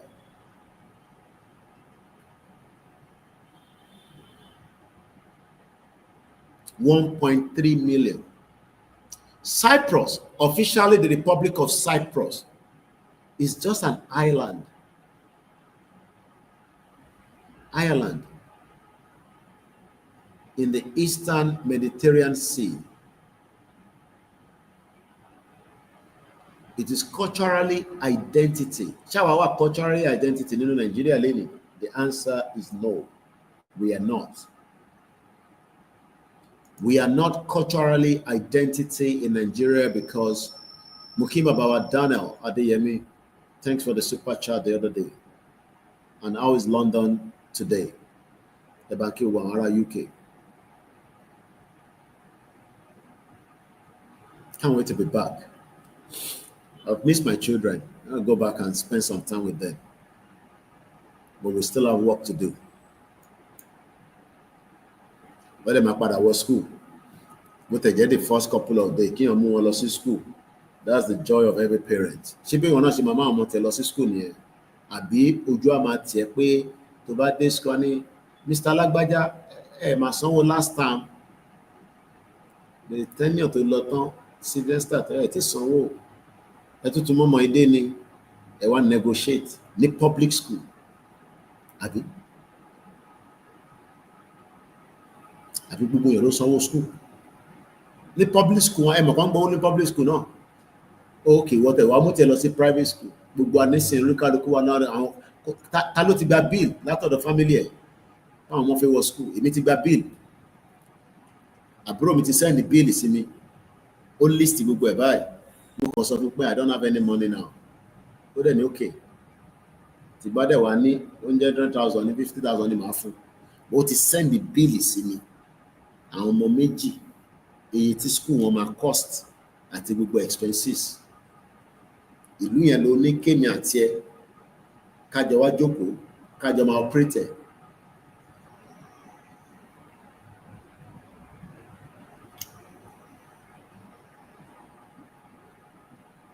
How wicked some of us are. But kò lè jọ mí lójú because campaign trail máa bẹ̀rẹ̀ nísìnyí.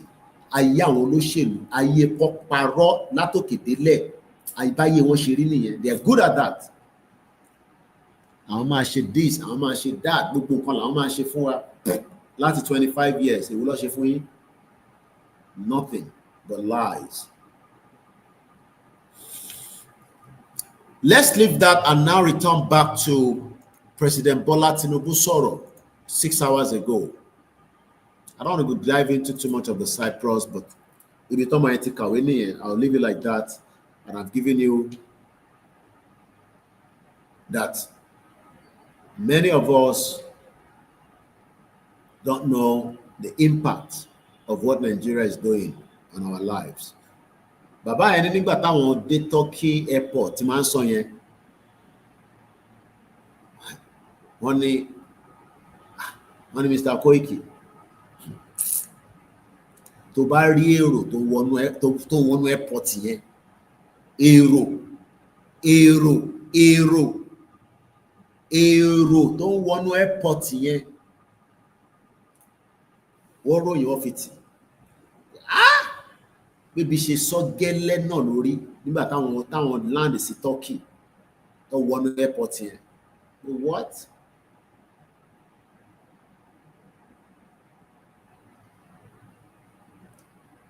Bó ṣe jẹ́ kó máa rí ní gbogbo state wa nìyẹn káwọn èèyàn máa land. Ó ń ṣe Lagos state nìkan ló yẹ kí airport wà. Ó yẹ kí airport wà ní gbogbo state kankan nílẹ̀ Yorùbá. Káwọn èèyàn máa land, káwọn kan máa lọ, káwọn kan máa land, káwọn kan máa lọ, so that ìwọ tí o kàn ń sùn tó ń jí wàá lè máa ríṣẹ́ ṣe. Wàá lè máa rí ọwọ́ mú lọ sílé.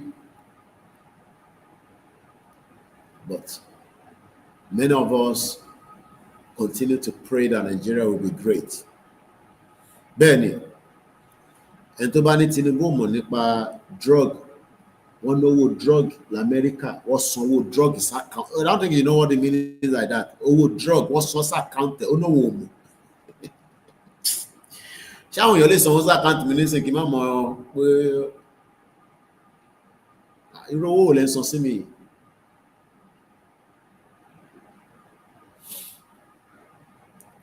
Púpọ̀ náà àwọn èèyàn tẹ̀mọ́ mi ní caliphate. Fulani agenda is real. Mo ní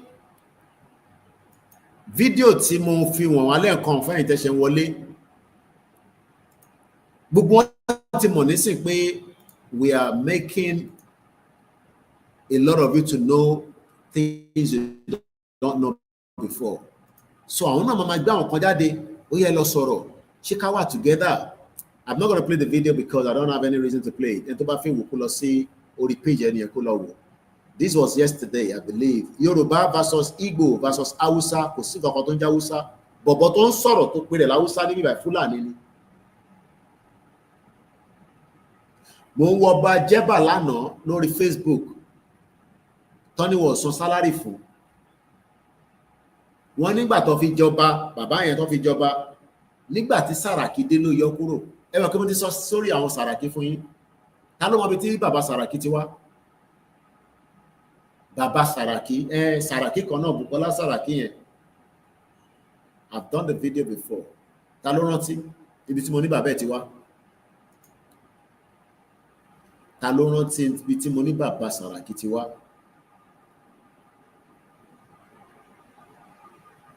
You can't remember. Mali. So easy fún kó yọ ọba Yorùbá tó fi sí Jẹ́bà. Because bí ṣe gbọ́ fídíò yẹn, wọ́n ní Sàràkí ló wọlé dé as a governor ló yọ oyè yẹn kúrò, bọ̀ bàbá yẹn gbé lọ sí court, bàbá yẹn dẹ̀ win. Bó bá ṣe ń sọ̀rọ̀ báyìí wọ́n tọ́jú bàbá yẹn. So kí lẹ́yìn expect ẹni tó wá láti Mali, ọmọ Fúlàní? Ẹ ṣe gan ẹ̀yin tẹ́ ń wọlé. So ẹni tó wá láti Mali, so níbo lẹ̀ ní ẹ̀, níbo ló máa fi sí? Ṣọ́dọ̀ tiwa ló máa fi sí ni àbọ́dọ̀ tí wọ́n lọ́hùn? This is why we are saying that wọ́n ti wọlé ju bẹ́yìn ṣe ń rò lọ. Owó tó wà lọ́wọ́ Sàràkí nísìnyí kò sọ̀rọ̀ 5 billion naira. Àìtí mọ̀ èyí tó wà ní dọ́là, ní pounds. Níbo dẹ̀ ló ti rówó yẹn? Orílẹ̀ tiwa ló ti rówó yẹn. And they are empowering themselves. So ọ̀rọ̀ tó wà nílẹ̀ tá a bá fọ́ gbogbo ẹ̀ pátá, wọ́n ní for over 23 years ni wọ́n ti san salary fún bàbá yẹn, àbí ṣé ẹ right nǹkan tẹ́ ẹ sọ yìí? Àbí kí ni nǹkan tẹ́ ẹ kọ síbẹ̀ yẹn mú gẹ́tẹ̀?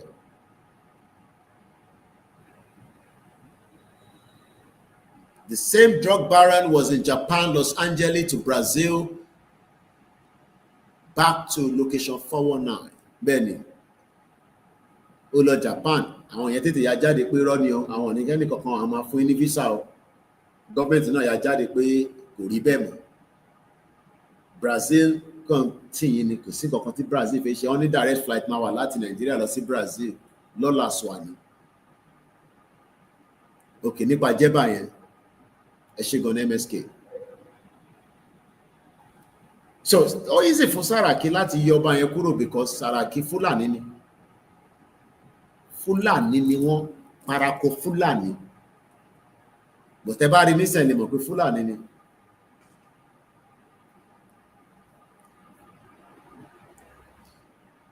Fulan Wazobia. Ó wá kàn ilé sí panel. Ó yá ẹ máa sọ̀rọ̀, kí lẹ fẹ́? Èyí tó pèrè láwùsá wá ní òun nìkan ni mò ń gbọ́ tó ń tà ní defend Nàìjíríà nígbà tí mo gbọ́ the very few clip of it tó sẹ́ndẹ̀ sí mi tí mo wò láàárọ̀ ẹ̀ka tó bẹ̀rẹ̀ program. But Nigeria we are better off. Ẹlòmí àtẹni we are good in music. Ṣé kò sáwọn ọmọ Germany tó ń kọrin ni? Tọ́dẹ̀ the country tiwọn. Why should Davido or why should Wizkid, why should Tiwa Savage, àwọn tó jẹ́ ọmọ Yorùbá láàrin wọn, why should we be part of Nigeria? Kọ́ dá dúró bí ọmọ Yorùbá náà, kọ́ dẹ̀ máa lọ represent wa. Mo ti rí Tiwa Savage ní O2 pẹ̀lú ọmọ ẹ̀ tó ń rap. Happy New Month. There's nothing like Hausa is a fraud. Fulani to take over there. So like I said, when I watched it, I'm not going to play the video and to buy interest because I play video on the platform. But when I looked at it, I realized that our economy be agenda missing. Kill me by Nigerians get brutally honest with themselves. 6 Nigerians get brutally honest with themselves.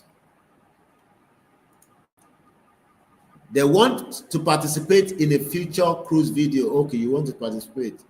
So when I look at the timestamp, dividing Nigeria will be more beneficial to our people. That was about 10 minutes in the video. In about 24 minutes, economy, the Nigerian citizens are just as bad as his leader, Wiri. Kilonja Nigerian citizen. I would rather want Yoruba citizen to be bad. Can you come out? Why should I said it yesterday? Why should we want to have election or fellow campaign in Igbo? What is my business with the Igbo people? Let Igbo stay on their own. Let Hausa, Fulani, Ijo. The Japa culture is unacceptable and selfish, really. Tobale Japa. Don't let any fool tells you abroad that we might Japa to bury on ati Japa Katuba country down faith. Japa. I have told you that. I am not one of those diaspora that tell you my Japa. To buy down, told you about it, fair enough. I must square out. In 20 years, I believe Nigeria will be great again. We relate. And whoever said that in 20 years, he told us no one about no more. Criminals. In 20 years, Nigeria will be better. Oloshi. Onyara, Onyoshi, Onyeberibe. Isiewu, Anwuli. In 20 years, Nigeria will be great again. In Britain is often 1 year. Somebody, one of them said it in 53 minutes, 52 seconds. In 20 years, I will be in my 60, give and take. I think it was 70. Abi? In 20 years, Nigeria will be better. Oloshi. I'm going to sobe no. In 20 years, Nigeria will be better. Àwọn sẹ́wìn bẹ́ẹ̀ ni àwọn wèrè àwọn amúniṣe kan.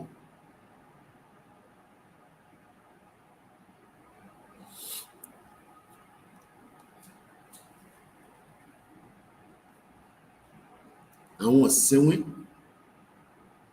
ẹ̀ ń tẹ́wà lórí Koikimedia ó tún máa lọ kò sí ó ti pé 1 hour àti wà ní 2 hours in the program. Bẹ́ẹ̀ ni ìyá mi kò mad people gba àwọn màmá kọ́lé gbogbo wọn ló ti kọ́lé òde òpè táwọn bá rí táyà o ẹ̀ṣẹ́ àbábá kọ́ bọ́ngálò kan wọ́n ti equip tẹ̀ àwọn á padà ṣé irú àwọn ìyá ilé padà wá tí hospital tó ṣiṣẹ́ títí tó ṣiṣẹ́.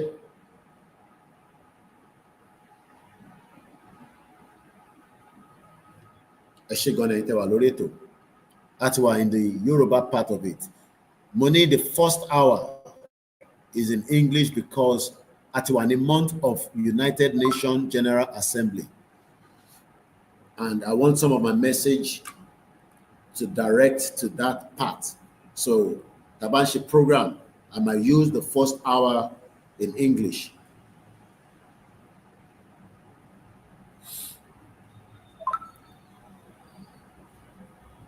So since you have not seen me on TikTok, you have not seen me on Facebook, YouTube, where have I been? I should ask you, where have you been? Not asking me. Moki, when people don't see you on a particular platform, where I used to do Yoruba Nation, now that Tinubu is there, they know they do Yoruba Nation anymore. I won't sing with them, you know. When sometimes with Biafra they talk, you know, I'm sorry about they are ready inside their own country. Nnamdi Kanu is locked in the prison. Simon Ekpa is going through a court case. I follow that court case. You come and be asking Yoruba people, hey, this and that and that. You are not yet in your country, even with your, redeclaration in November. Still, mess Brukulawa by. Since Simon Ekpa is out of the picture, mess Brukulawa.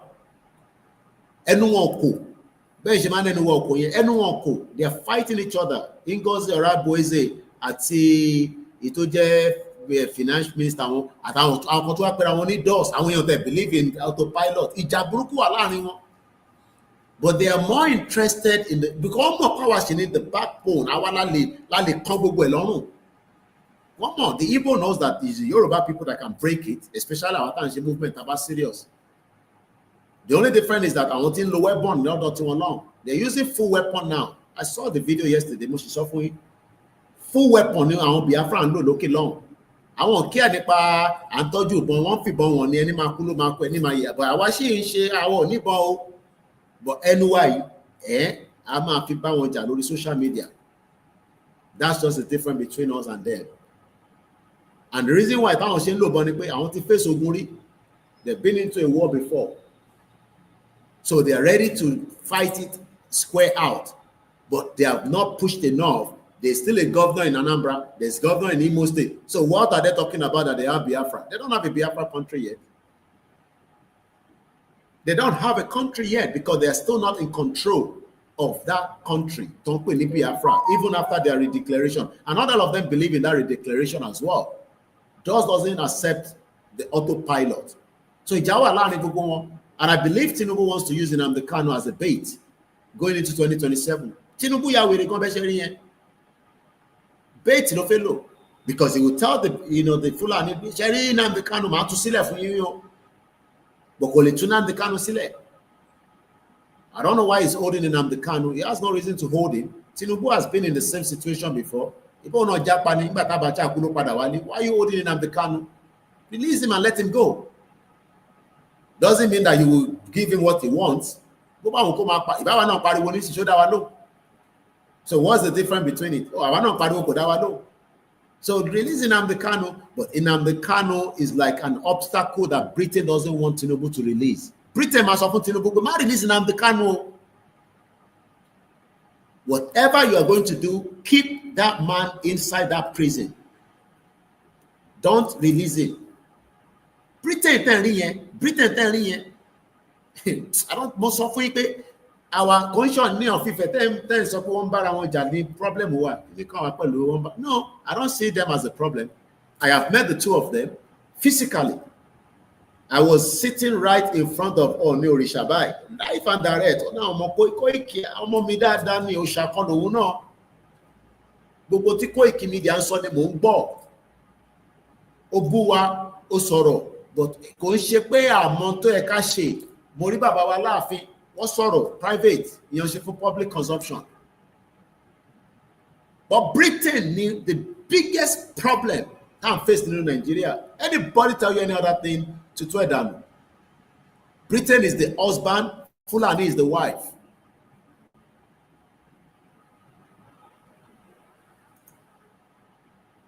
And until we tackle that part, because Nnamdi Kanu will be there until after 2027, even if he's going to get released.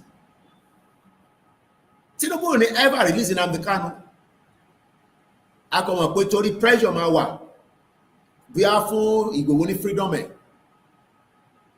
Because àwọn onírìṣà ti dá sí, Aláàfin ti dá sí, Ọba 17 ti dá sí. He will have more reason because Igboho kì í ṣe ọ̀daràn. Igboho must, kí ni Igboho ṣe? Kò ṣe anything now.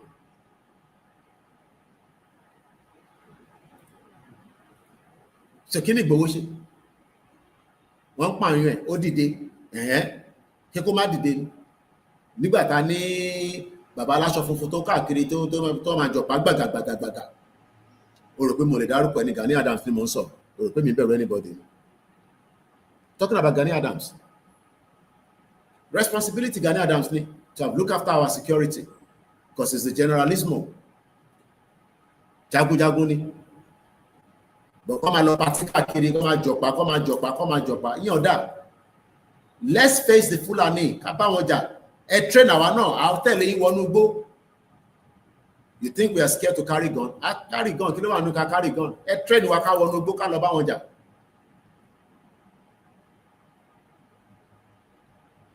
Àwọn Igbo dẹ̀ ló ta Nnamdi Kanu.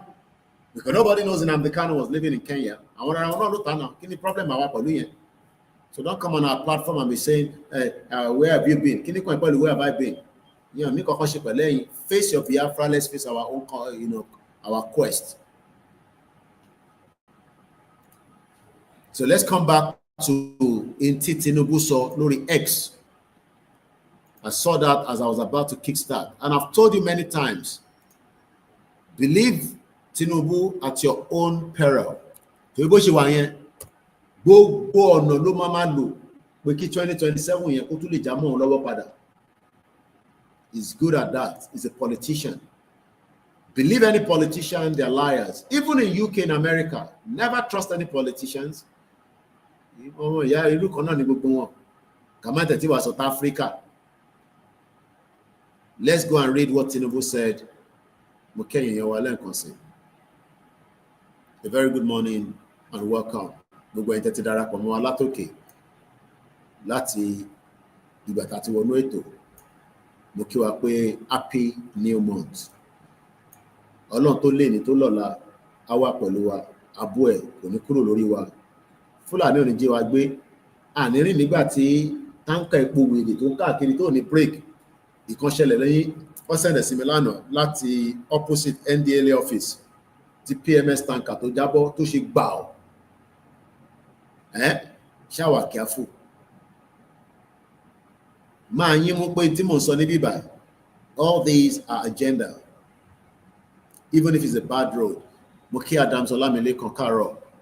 Mo kí Comfort Anúolúwapọ̀. Mo mọ̀ pé brother wa ló wà nínú ẹ̀. Nígbà tí yàn bá ní fóònù, á lo fóònù ìyàwó ẹ̀. Àtẹ̀dúpẹ́ pé ìyàwó yín fi fóònù wọn lẹ̀ kí ẹ̀ ń rí lò. Ẹ bá ń kí ìyàwó yín. Mo kí Ọlá Akínyẹmí, Mustapha Adétúnjí Oyèlẹ́sọ̀, mo kí yín o. Prince Adébáyọ̀ Ṣítù, ìyàwó Táíwò Kíkẹ́fà sọ mi báwo ni Qatar. Owó wọn strong débi pé ò lè mú jáde lọ sẹ́ni ìwẹ̀ ọ̀bí ẹ̀dá. Àwọn tó ń gbé bẹ̀ sọ. Báwo ló ṣe fẹ́ gbówó wọn jáde? O rò pé pounds nìkan ló strong ni. Yẹmí Fátókí mo bá wọn sọ̀rọ̀ lánàá. Wá get in touch pẹ̀lú yẹn ẹ̀gbọ́n mi ẹ̀ṣẹ́ kó àdúró tì. Èèyàn wà Nàìjíríà ó ṣe fún wa lówó. Kò ṣe gbogbo èèyàn nìyí. Àwọn eléyìí ìyà ò jẹ wọ́n. Ẹ̀gbọ́n tẹ̀ rí yẹn ìyà ò jẹ rárá. Comfortable pa gbogbo Lagos Island. Bò wọ́n mọ̀ pé táwọn bá wọ̀ òkè ṣé gbogbo èèyàn lẹ́yìn kan máa tọrọ owó lọ́wọ́ àwọn lójoojúmọ́. Ẹ bá fún wa ní kankan agbó. Ó wá sọ Tinubu sọ gbogbo àwọn ọmọ wa sọ wọ́n dọmọ ọ̀tá. Sọ wọ́n agbèrò. Fún wa ní kankan gbọ̀dẹ́kọ̀. Kódà kó bá mú fóònù dání lásán wá gbá fóònù yẹn mọ́lẹ̀ wá can't live in that kind of society. Àwọn ò lè gbé society yẹn o. Àwa táwa ti gbé labroad a lè gbé nínú ẹ̀yin ó convenient fẹ́yìn but àwa ò lè gbé nínú kind of that society mọ́. Mo kẹ́ ẹ̀ tẹ́ ń darapọ̀ wọn lórí TikTok. Ìnà àti Yẹmí Fátókí sì sọ̀rọ̀ lánàá. Ìyà ò jẹ wọ́n eléyìí ìyà ò jẹ fact mo máa ń tajọ́ àwọn movement tó ń gbé nílé tí ìyà ò jẹ. So kò ready láti fi travel ni. Kò ṣe gbogbo ẹ̀ ló fi travel. Àwọn kan ní privilege láti travel kọ́ padà lọ jókòó sí abroad. Ọ̀tọ́ ti wò pé a máa rún mọ́. Ó yẹ pé businesses máa ó ń decline. Mo pàdé Kenny Bread nígbà tá à ń lọ sí Ilé-Ifẹ̀. Ó tẹ̀lé ṣé mo gbà tó tẹ̀ kọ́kọ́ rí mi ó ní èmi ní Kenny Bread. Mi ò máa sọ Kenny Bread. Èmi ò mọ̀ pa tí wọ́n ti kónu movement yìí. Gbogbo láàárọ̀ ọwọ́ ló wà náà. Kéèyàn ní iléeṣẹ́ búrẹ́dì kó di pé ó di méjì mọ́ lọ́wọ́ ó di mẹ́ta mọ́ lọ́wọ́. Iléeṣẹ́ búrẹ́dì tó pọ̀. Ó sọ̀rọ̀ bí ètí flower jẹ́ ní we can't live in this kind of destroy gbogbo business àwọn ọmọ Yorùbá. Wọ́n wá ní Dangote ní ìkọlómù ni wọ́n wá fún ní monopoly flower tí òun ló lórí méjì. Torí pé ó ṣe ń rí ibì kan gbé wọlé ni àbí ó ṣe ń rí ibì kan gbé wọlé ni. Torí a ṣe allow kí pọ́ọ̀tì máa ṣiṣẹ́ torí gbogbo wa bá pé nígbà torí wa bá pé dáadáa àmọ́ ta máa ṣe. Orí wa ṣe ń reset ni. Ẹ̀wọ̀n pé tí wọ́n bá reset phone ó máa take time àti wà ní bí i 50%. À ń reboot ni. Ṣé ní ta bá ti dé 100 gbogbo ilé tá à ń ṣe àwákọ́lá máa ṣe mo ti sọ fún yín. Bí àwọn òṣòwò rẹ ló máa show in tó ń lọ torí mi ò ní time láti jókòó báyìí. kò tí à ń rìbùtù ni àti dọ́dọ̀ àwọn ọba wa nísìn àti sunkún sí wọn lọ́rùn àwọn kan tẹ̀ tó ní ká lọ bá àwọn gómìnà èyí fi máa gbádùn àbí kí Sanwó-Olú máa wọ sneakers kó máa gbádùn àbí wọn náà ń bọ̀dé náà tún padà bọ̀ wọn ní Ṣèyí Tinubu náà máa di gọ́vnà àwọn ìyá wa kan ní Kóìkì ń tẹ máa ṣe ẹ jẹ́ kó wà lábẹ́ ẹkùn yín lórí wọ́n sì tún jí làárọ̀ bó ṣe máa fi fóònù pè yàn nìyẹn tó bá gbé nísìnyí ọ̀rọ̀ owó náà ni. mo kí ẹ lẹ́ẹ̀kan sí i so wá bá mi reach out sí ẹ̀gbọ́n mi Yẹmí Fátókè ẹ̀kọ́ àdúró tí gbogbo gbà Abdullahi mo mọ̀ pé data ni tójọ́ mẹ́ta ìyàwó àtọmọ́ ń kọ́ kò yí sì fẹ́ tó travel tó padà wálé kó má lè travel padà mọ́ kò sí nǹkan tó máa bí ẹnu ju pé wàá máa rántí tó bá kọ̀ tẹ̀ ìgbà mi náà wà ń bẹ̀ pé ṣe èmi náà wà láfíríkà báyìí ìgbà mi ẹ̀mí mi àná nísìnyí wọ́n lọ ṣe sausage tí mo gbé wá mo jẹ ọkàn díẹ̀ ó tún sún mi mo ní kó dá padà ìgbà mi ó lè jẹ bisikì nǹkan pápọ̀ máa ọkọ̀ ọ̀sẹ̀ ní London ó máa ń ṣe nǹkan kan báyìí fẹ́ni tó bá ti gbé labroad ìwọ tó gbé labroad kò lè understand but ráwọ̀ tá a ti gbé ní UK sometimes I feel like I just want to experience ìyẹn làwọn náà ṣe máa kí ló rò pé ọba yẹn ṣe sáré lọ Canada they want to experience it because that experience will still be there bó ṣe lọ yẹn nísìn inú bọ́ọ̀sì wọn wọ́n á mú oríṣiríṣi nǹkan wá jẹ fúnjọ́ mélòó kan tó bá tó tójọ́ mélòó kan wá tún lọ ó lọ renew passport ọba ilẹ̀ Yorùbá wá ń fi passport Canada wọn wá we can wo the best country in the world pé bọ̀ náà ó ní but yẹn that means pé kò lè ever dá lọ sọ fún yín yẹn ìwọ wá ń defend Nàìjíríà ìwọ tó ní passport Canada má lọ wọ ọmọ Canada kan tó máa fẹ́ tí wọn náà máa gba passport ó lè jẹ́ ọmọ Amẹ́ríkà ni èèyàn kan gbé passport Canada dání ó sọ fún ẹ pé Canada is the best country in the world is the best country in the world ó dẹ̀ inú ẹ̀ dẹ̀ ń dùn àbí ìbí wọ́n sọ fún ẹ pé Nàìjíríà ò lè dá ọba yẹn náà mọ̀ pé Nàìjíríà ò lè dá because bó ṣe jọba yẹn ó yẹ kó dá passport yẹn padà pé lórí ilẹ̀ wa láwà nísìnyí a máa gbádùn but wọ́n fẹ́ ní experience láti tún wọn jáde kàn ní di visa. mo kí ẹ Martins àkíyàwó ẹ mo kí Dáre mo kí bàbá wa Ṣẹ́gun mo kí Mr. Kayode Omotayo good morning my brother God bless you too as well mo kí ẹlẹ́nkan sọ Mọ́bọ́lájí mo kí bàbá mi dáadáa kí ló tẹ́ tí mo rí nígbà tá a wá sí Èkìtì àbí ó ti táìtì ni àti yọ sí lẹ́kìtì náà ẹ̀dẹ̀ yọjú sí wa níjọ́ ta wá yẹn bàbá wa Olúwọlé Ọ̀ṣọ́ dáàdì I know that time yẹn very short ọ̀rọ̀ fún wa láyé dáadáa a máa jókòó a máa jẹyán gbogbo a máa celebrate a máa free a lè move kò sẹ́ni tó máa dẹ́rù bara wọn ẹ tó bá bára wa ṣe agbéra wa lọ sílé ẹjọ́ a ṣe case àwa òkè anáwó lọ́wọ́ a ní business àtọ́jú ara wa tá à ń sọ nìyẹn. mo kí bàbá wa Clef Wallex one it seems the people are very comfortable with Nigeria by now there's no reason for Nigeria to be in existence and no wonder in it. Etuni Nigeria is a Fulani terrorist republic. Mr. Darede, which way Nigeria? Baba wa Wallex tuni olórí burúkú sinwi dédé ló máa ṣe wọ́n Nigeria. Ṣe wọ́n Nigeria. Pastor and travel káàkiri àgbáyé. Ìmáàmù náà ti ń gbádùn nísìn. Ẹ̀rí gbọ́ àwọn ìmáàmù yẹn. Táwọn ìmáàmù yẹn sì ń ṣàìsùn ṣá. Púpọ̀ nínú wọn báyìí ọ̀dà bí àwọn baba Sheikh Adams tí gbogbo wọn tọ́ jẹ́ pé àwọn yẹn ti gbàwẹ̀ gbogbo ara wọn ti gbẹ. Gbogbo àwọn máàmù ti máa ń rí nísìn ikú wọn máa ń tò yìí. Ṣé ni máa ń wọ́ndà pé ṣé ìmáàmù ni bàbá ìṣá? Ìmáàmù ní ikùn ẹ̀ tó bẹ́ẹ̀ àwa gan ta ní ikùn gan sẹ̀ ojoojúmọ́ ni à ń ṣe exercise àbí kí n máa ṣọ́ ilé nǹkan kan tí máa ń sáré báyìí láàrin inú lébè tí máa máa jog. Gbogbo ìmáàmù ló ń gbádùn. Mo kí ìyàwó Elaine Ọ̀bẹ̀lẹ́dùmarè bá wà pẹ̀lú yín. Mo kí Lékan Ládépọ̀ Nurudeen. Babaláwo gan náà fi lọ London lọ́wọ́ yìí fi lọ Amẹ́ríkà lọ kó ṣàánú. Mo kí Prince Adéwálé ọ̀kan pèèyàn ní Prince kò ń ṣe pet name. Àwọn ọba lọ́la nìyẹn bí ẹgbà tí gbogbo bá ti dàgbà díẹ̀ rú àwọn yẹn ló máa jọba làwọn náà máa lọ máa dọ̀bálẹ̀ fún kábíyèsí o. Níbo lélẹ̀ ti dé ọmọ Fúlàní ẹ bá ti rí wọn bá ti wọlé lórí TikTok yẹn àbí àwọn ọmọ Dúpọ̀ Onítìrì ọmọ Fúlàní ọmọ àlè Fúlàní ẹ dá Fúlàní mọ̀ tó bá ti dé ẹ ti máa rí wọn Fúlàní ló pọ̀ láàrin wọn.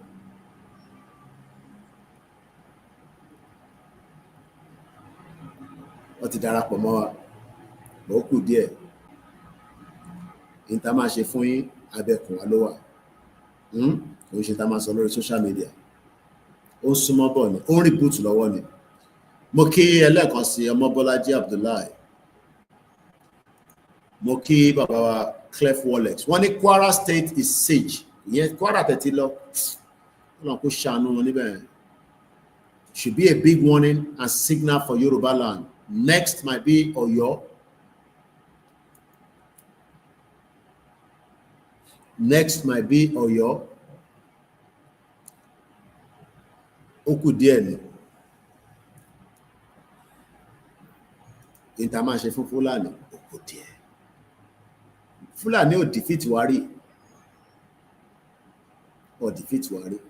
Kò dẹ̀ níwájú regeneration tiwa ló máa defeat wa. Láyé kódà bẹ́ẹ̀ fẹ́ wa bẹ́ẹ̀ fẹ́ yàwó nú wa bẹ́ẹ̀ fẹ́ ọkọ nú wa láyé ẹ̀ ní defeat wa. Ète yẹn pẹ̀lú Britain yẹn ó máa wà destroy.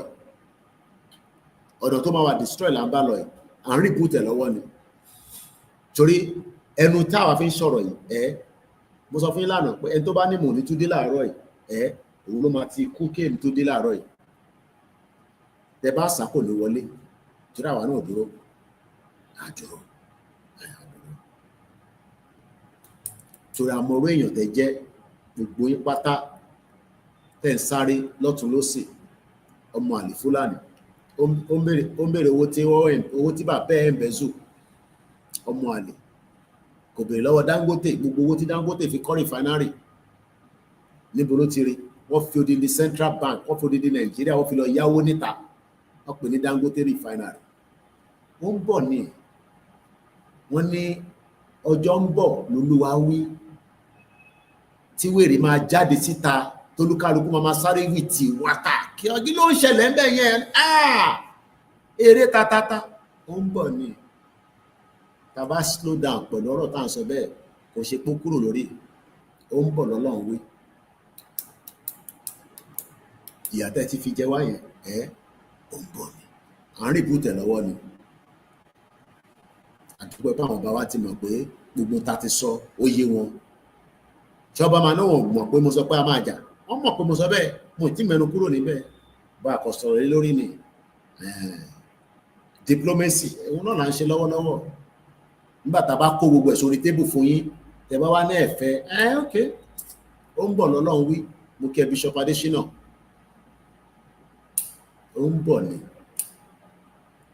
but n tó máa dájà yẹn lẹ̀ ó ń súnmọ́ bọ̀ torí Tinubu ló máa lọ mú ìjà wá kẹrí ìjà tẹ́ ẹ̀ fi jà yẹn Tinubu ló máa lọ mú wá Tinubu ìjà tí gbogbo wa ń sá fún tá à ń sá fún pé àfẹ́jà yẹn Tinubu ló máa lọ tọwọ́ bọ ṣọ̀gbọ̀dọ̀ lọ́hùn ló máa mú wá sílé pápá ṣégè ẹni máa kú ló máa kú ìjà tí gbogbo wa ń sá fún tá a náà fẹ́ yẹn òun ni Tinubu fi lọ mú wá torí àwọn ẹrù fáyọ̀ ní gbọ́ wọ̀ nígbà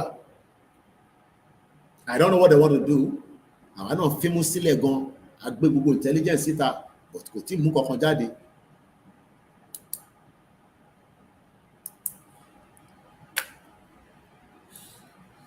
Mo kí àṣírí kọ̀ọ̀kan Elédùmarè ó sọ pé happy new month bẹ́ẹ̀ ni September 1st October November December ó kó oṣù mẹ́ta láti ọdún yìí láti January adúpẹ́ fẹ́mi kí ló tún kù what have you achieved àti dúpẹ́ fẹ́mi o jọ̀ẹ́ tó lálàáfíà àtẹ̀ntó lálàáfíà ìyàtọ̀ ni o láti January títí di September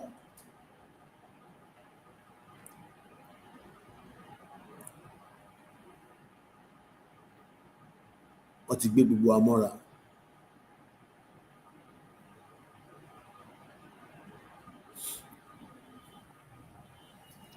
Mo kí bàbá Kúnlé Ṣítà He had a printing business somewhere in Lagos.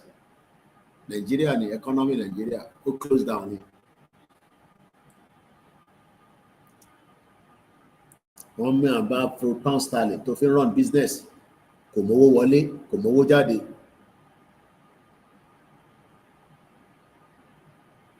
Àbọ̀rọ̀ àbọ̀yé o, mo kí yín o, bàbá Olúṣẹ́gun Adébánjọ.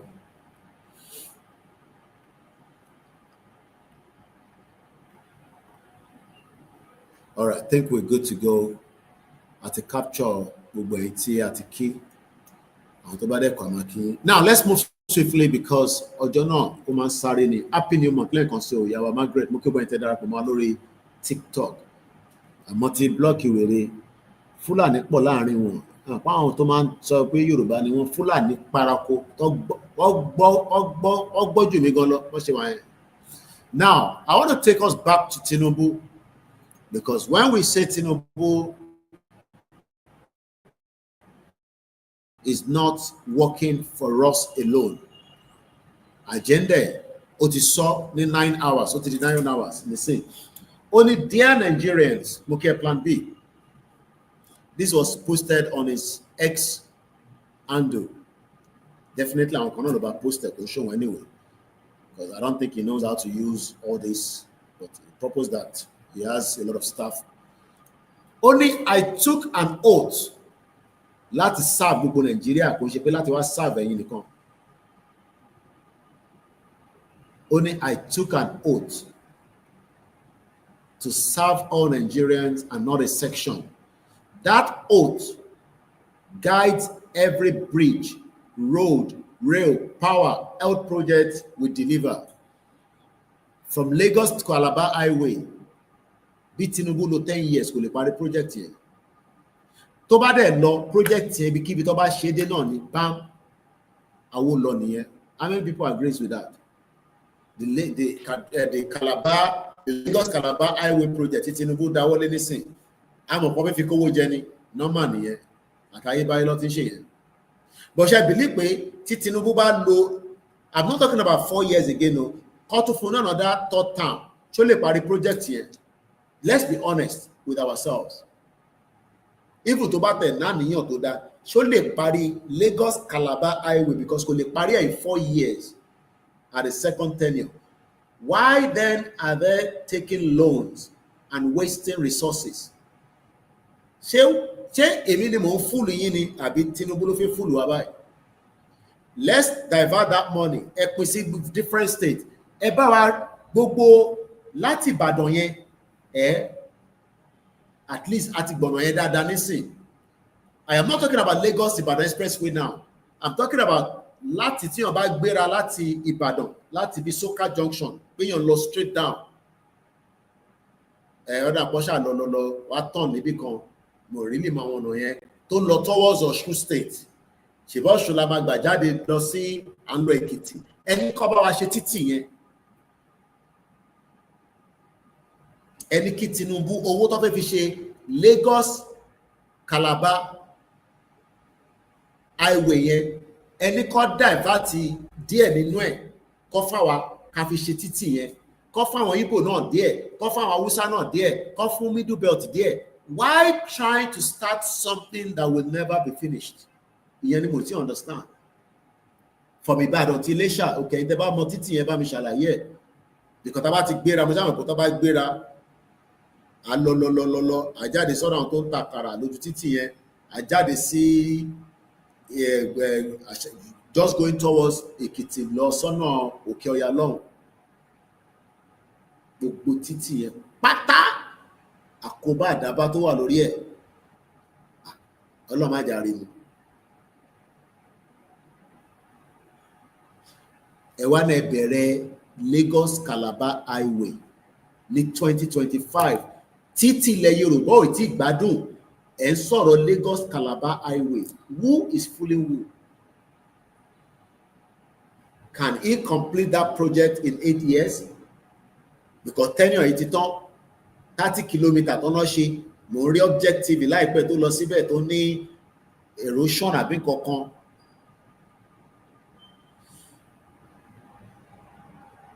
Why Ìbàdàn to Iléṣà expressway moving to Èkìtì and Ondo bó ṣe rí gangan náà nìyẹn ṣe títí tá gbà tábàtẹ̀ wá tó wá ẹ má kí n sọ experience àwọn títì yẹn torí ẹrù máa bẹ̀ lómi gan láti gbàbẹ̀ kọjá. Kò sí smooth road kankan pé o lọ ní 70 miles an hour kò gbádùn smooth road yẹn láti Ìbàdàn yẹn àbí mo parọ́ lọ sí Iléṣà gba abitẹ̀sọ lẹ́ẹ̀kan yẹn títí tí wọ́n máa fi dé Èkìtì dé Oǹdó ṣẹ́tẹ̀ wàá rí gbogbo ọ̀nà Èkìtì Oǹdó lọ́hùn yẹn nítorí mi rí kò ṣe máa sọ. Báwo ni èèyàn ṣe fẹ́ run business? Lagos nìkan kọ́ ní ilẹ̀ Yorùbá, Oǹdó ilẹ̀ Yorùbá ni, ilẹ̀ káàárọ̀ òjíire nílẹ̀ Oòduà ni, Èkìtì bí a lè ṣe business ní gbogbo yẹn but tá a bá fẹ́ gbé business yẹn pé tá à ń ṣe yẹn a fẹ́ ní kó bá wa deliver wá sí Èkó on a daily basis bí Amazon ṣe mọ̀ pé logistics níbẹ̀ lówó wà jù láyé yìí. How many people knows that? I'm just telling you if you don't know. Logistic business ibẹ̀ lówó wà. Àtàndá Síkírù mo kí bàbá wa Waris Jinadu, mo kí àwa Grace Olúṣòótọ́, Ọlọ́run bá foríjì grandma màmá wọn ṣaláìsí láìpẹ́ ní last week tó ní ages ẹ bá ń kíyàwó yín àti àwọn ọmọ yín ní Belgium. Bishop Adesina mo rí yín bẹ́ẹ̀. The line is open in case you want to call in. Màdé ṣé ó tó jọ mẹ́ta àtẹ̀tẹ̀rẹ̀ owó StreamYard yìí san àṣìgbádùn ẹ̀ ni. Ọlọ́jà àríwó sọ ẹ̀ka sanwó wọ́n yẹ̀ ní ká lè máa gbádùn ẹ̀ dáadáa torí òun ló connect gbogbo platform wa together. Ọjọ́ tó bá tún disconnected tá àrówó san á jẹ́ pé platform méjì péré ló lè connect. Ẹ ṣe gan-an ẹ̀yin tí ẹ̀ ń support wa tí ẹ̀ jẹ́ kó rẹ̀ ẹ̀yin tí ẹ̀ jẹ́ kó sun yín. Ó tó jọ Grandma Comfort Alógúnjà mo dé àdúgbò yín lóńdó yẹn ibẹ̀ yẹn fine gan but mọ́mì kò sí títì. Ẹ wò mí láti Birmingham ẹ ṣé gan ni sir. Crown Prince ẹ ṣé gan ni. Báwo ni Birmingham láàárọ̀ yìí? Ibẹ̀ ni dúdú pọ̀ sí jù lẹ́yìn London. Mọ́mì Ọlọ́gúnjà mo dé Oǹdó, beautiful place. Ẹ wá káwọn ọba yẹn kátẹ̀ nìkan. I don't know what a lot of people don't understand. Nígbà tí mo dé ọ̀dọ̀ bàbá wa Olúpòtì of Ìpòtì, táwa jáde, though it's getting almost dark, but before we got there, when we were driving, mo ń wo because for someone like myself, our area, Benny, what I did mostly, with my camera, ẹ rí pé mo ya a lot of different places. Tẹ́ bá lọ wo àwọn pictures tí mo ti upload. Wọ́n dẹ̀ ti sọ fún mi pé Koiki camera yẹn ó dà pé ó ní the problem kò ní problem. Èmi ni mo get the settings ẹ̀ dáadáa. So ìkan náà wọ̀nyẹn wa tó jẹ́ photographer ti pè mí. Wọ́n ní P ló yẹ kó wà. Ibi tẹ́mi fi sí yẹn portrait ni. Then sometimes I have to zoom and zoom out. So kọ́lọ̀ tójú yẹ ká torí tó dára ju eléyìí náà lọ. Second hand lára. Wàá dúpẹ́ pé ó serve purpose there. When you look at the pictures, hello, our pictures tí mo ti upload, and you ask ourselves, kí ló dé tá lè develop our mountains yẹn? Kí ló dé tá lè develop àwọn oko yẹn? Kí ló dé tá lè but kò sí road network kankan àfi tó bá ń parọ́ fún yín. Mo wo ọmọ wa kan post lánàá lórí Facebook Martins. Jẹ́ wo bí mo lè mú fídíò yẹn wá, ẹ jẹ́ close down some of the pages. Month yìí náà pè ní United Nations General Assembly. Very, very important month. Tó bá jẹ́ pé ariwo wa ó ń lọ sókè gan-an month yìí ní gbogbo àwọn ìlú pátá 191 countries àti tí wọ́n ti fún ní country tó yẹ pé country ni wọ́n bọ̀ wọ́n accept wọn as a country bí South Korea. China gbà pé country ni wọ́n. Palestinian is recognized but wọ́n ti the full country. Tó bá jẹ́ pé àwọn náà pariwo gbàgbà lójoojúmọ́ gbàgbà inú oṣù ìbáyìí táwa yìí would have been the best for us. but it is what it is. Nígbà tá a lè ti ní kọ́lọ̀ kó wà pẹ̀lú wa. Tó bá jẹ́ pé oṣù yìí nìkan la bá gbé òun wá síta tán pátápátá, oṣù tí gbogbo àwọn tó bá máa fi máa dé by 23rd Tinubu gbogbo wọn bí àtìgbà tí Tinubu bá dé Amẹ́ríkà bí wọ́n máa arrest ẹ̀ mọ́lẹ̀ pé kí ló ń ṣẹlẹ̀ Nàìjíríà wọn náà kan fi lọ kí ló dé tẹ wá ń ṣe báyìí fún wọn àbẹ́ ọ̀rọ̀ mi ò yé yín. You must put pressure sometimes to achieve something. Woman yẹn wá ó ń ṣe bí àpárá lórí Facebook mo ti rí ó ń béèrè time ó náà ti wà ń bẹ̀ látànà bí yàn bá ránṣẹ́ náà bó ṣe máa sọ fún àwọn tí wà ń bẹ̀ látànà nìyẹn.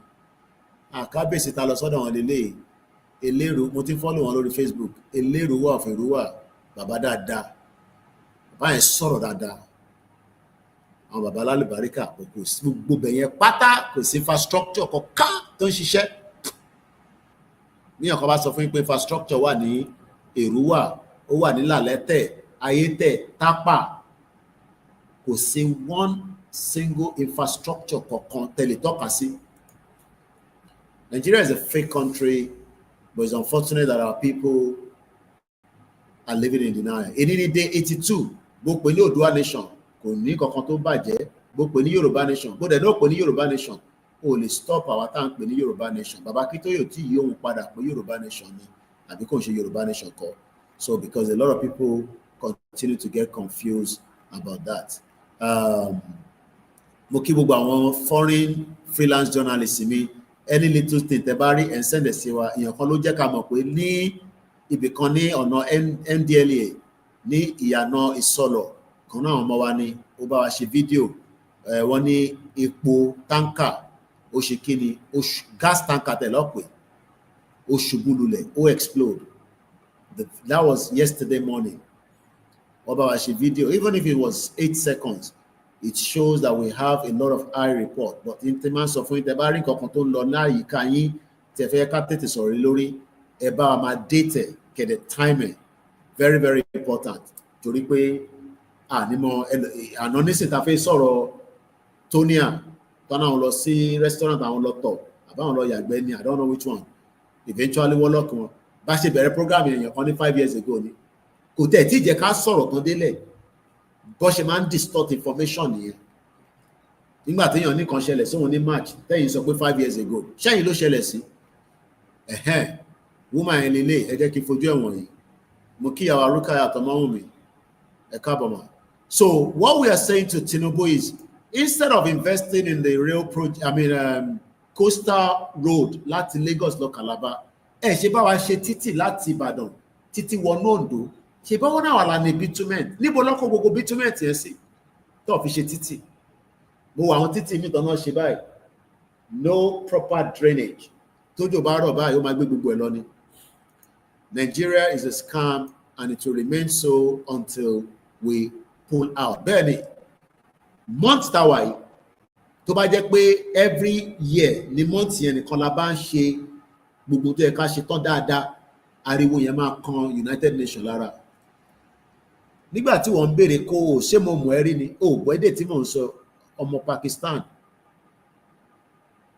wọ́n dẹ̀ máa ní kí fáwọn ní co-host mo ṣe máa fún yín ní co-host mo mọ̀ ẹ́ rí ni àwọn tí mo mọ̀ rí gan mo ti fún wọn ní co-host. So ẹ jẹ́ n sáré fi fídíò yẹn wọ̀nyí ó sọ di àwàdà ó sọ di eré fídíò náà lẹ́ ń wò yìí. Since yesterday, I've been on the road to Abuja. I'm still here at the kitty. And it's what's the time? Let me check my time. Let me check my time. Forget Federal Road. Let me check.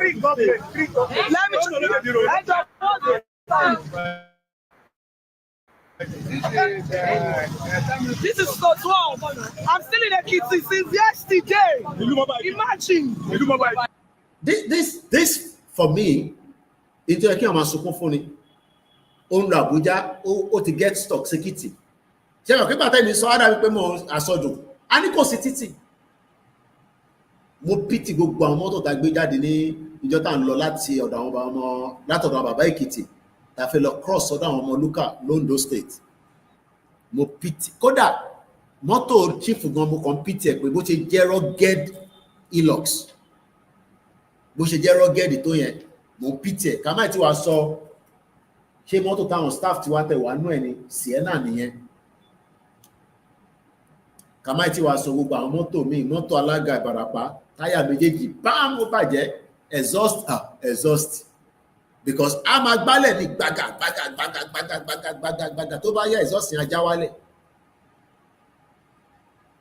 ẹ̀gbọ́n tí wọ́n máa ń sọ when I'm still in Ekiti Yoruba nation or Oduduwa nation, no changes, no worries. People should stop the distraction and confusion. That's all for one here.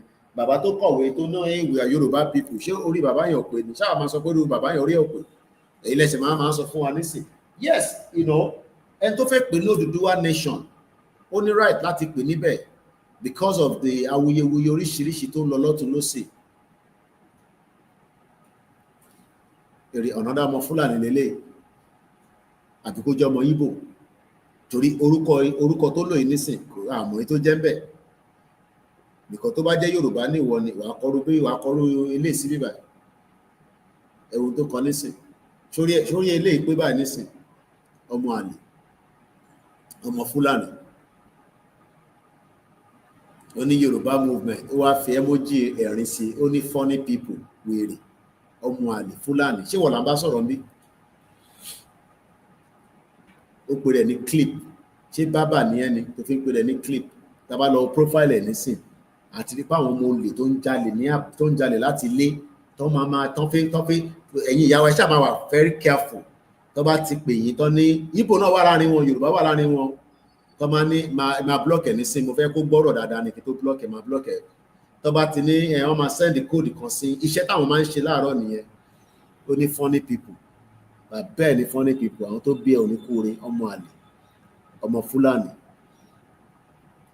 àwọn wèrè àti kẹran mẹ́rò ara tí Britain dá sílẹ̀ nìyẹn mo kí bàbá Bòbóyè so ẹ wo woman yìí nísìn wọn náà ti wà ní Èkìtì kò tí dá Àbújá ó sì wà ní Èkìtì and this is why we say we cannot continue to live in denial.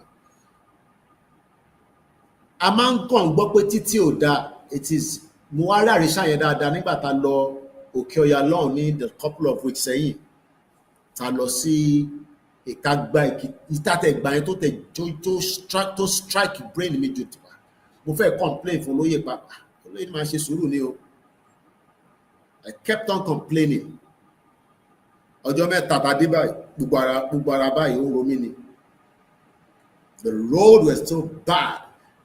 I mean nínú city yes nígbà tá a kúrò lọ́dọ̀ bàbá wọn lọ́wọ́ yẹn bí àwọn yẹn pressure pé àwọn làwọn ní restriction yẹn ni government ṣe títì yẹn fún àwọn which is okay agbábẹ̀ jáde sí ṣé airport road lọ́n pè bí ṣe sọ airport yẹn náà ẹ lọ wo signboard ẹ ṣáà ní kán bá ń ya picture kan send ẹ̀ sí kẹrin nǹkan tí mò ń sọ ordinary signboard signage ní ọ̀dọ̀ tiwa lọ́hùn signage is like prestige kí gọ́vnà má lè ṣe signage airport ẹgbẹ́ máa kàn gbé fún kan náà ọmọ yẹn ní pé lọ ṣe é kọ́dẹ̀ fún wọn lówó ìlú ló máa cost kọ́dẹ̀ nìkan máa maintain ẹ̀ ní every month kọ́dẹ̀ máa make sure pé wọ́n rányàn kó máa lọ máa check ẹ̀ I mean common sense ní gbogbo eléyìí náà but àwọn wà interested inú bẹ̀rẹ̀ náà helicopter wọn máa land sí àfi kó máa land sí government house because púpọ̀ nù helicopter lọ fi travel láti state wọn lọ sí bí a ti Tinubu bá ń bọ̀ lẹ́ẹ̀kọ̀ọ̀kan wá sáré ní kó gé grass ibẹ̀ kó tidy up nǹkan mo rí picture Tinubu tó pọ̀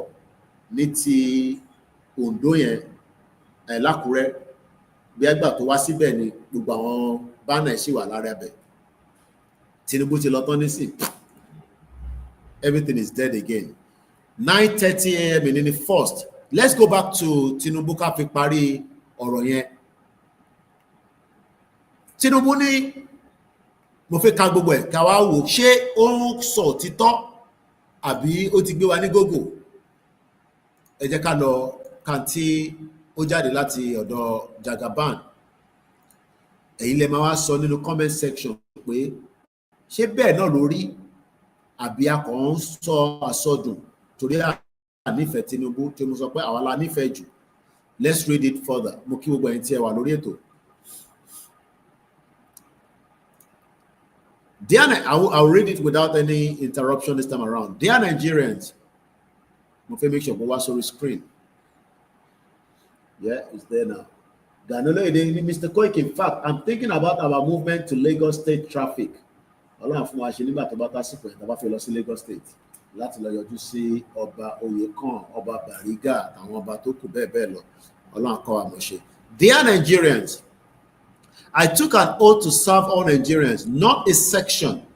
That oath guides every bridge, road, rail, power, health project we deliver. From the Lagos-Calabar Highway in the south to the Sokoto-Badagry Super Highway in the north, from Port Harcourt to Maiduguri in the Maiduguri Rail in the east, to Abuja-Kaduna-Kano Expressway in the center, and the Trans-Sahara Highway connecting African countries. These are not local trophies. They are our national assets. Health centers are being rehabilitated nationwide. Light rail projects in Kano, Kaduna, Lagos, and Ogun State have been given the green light. 250,000 jobs are being created.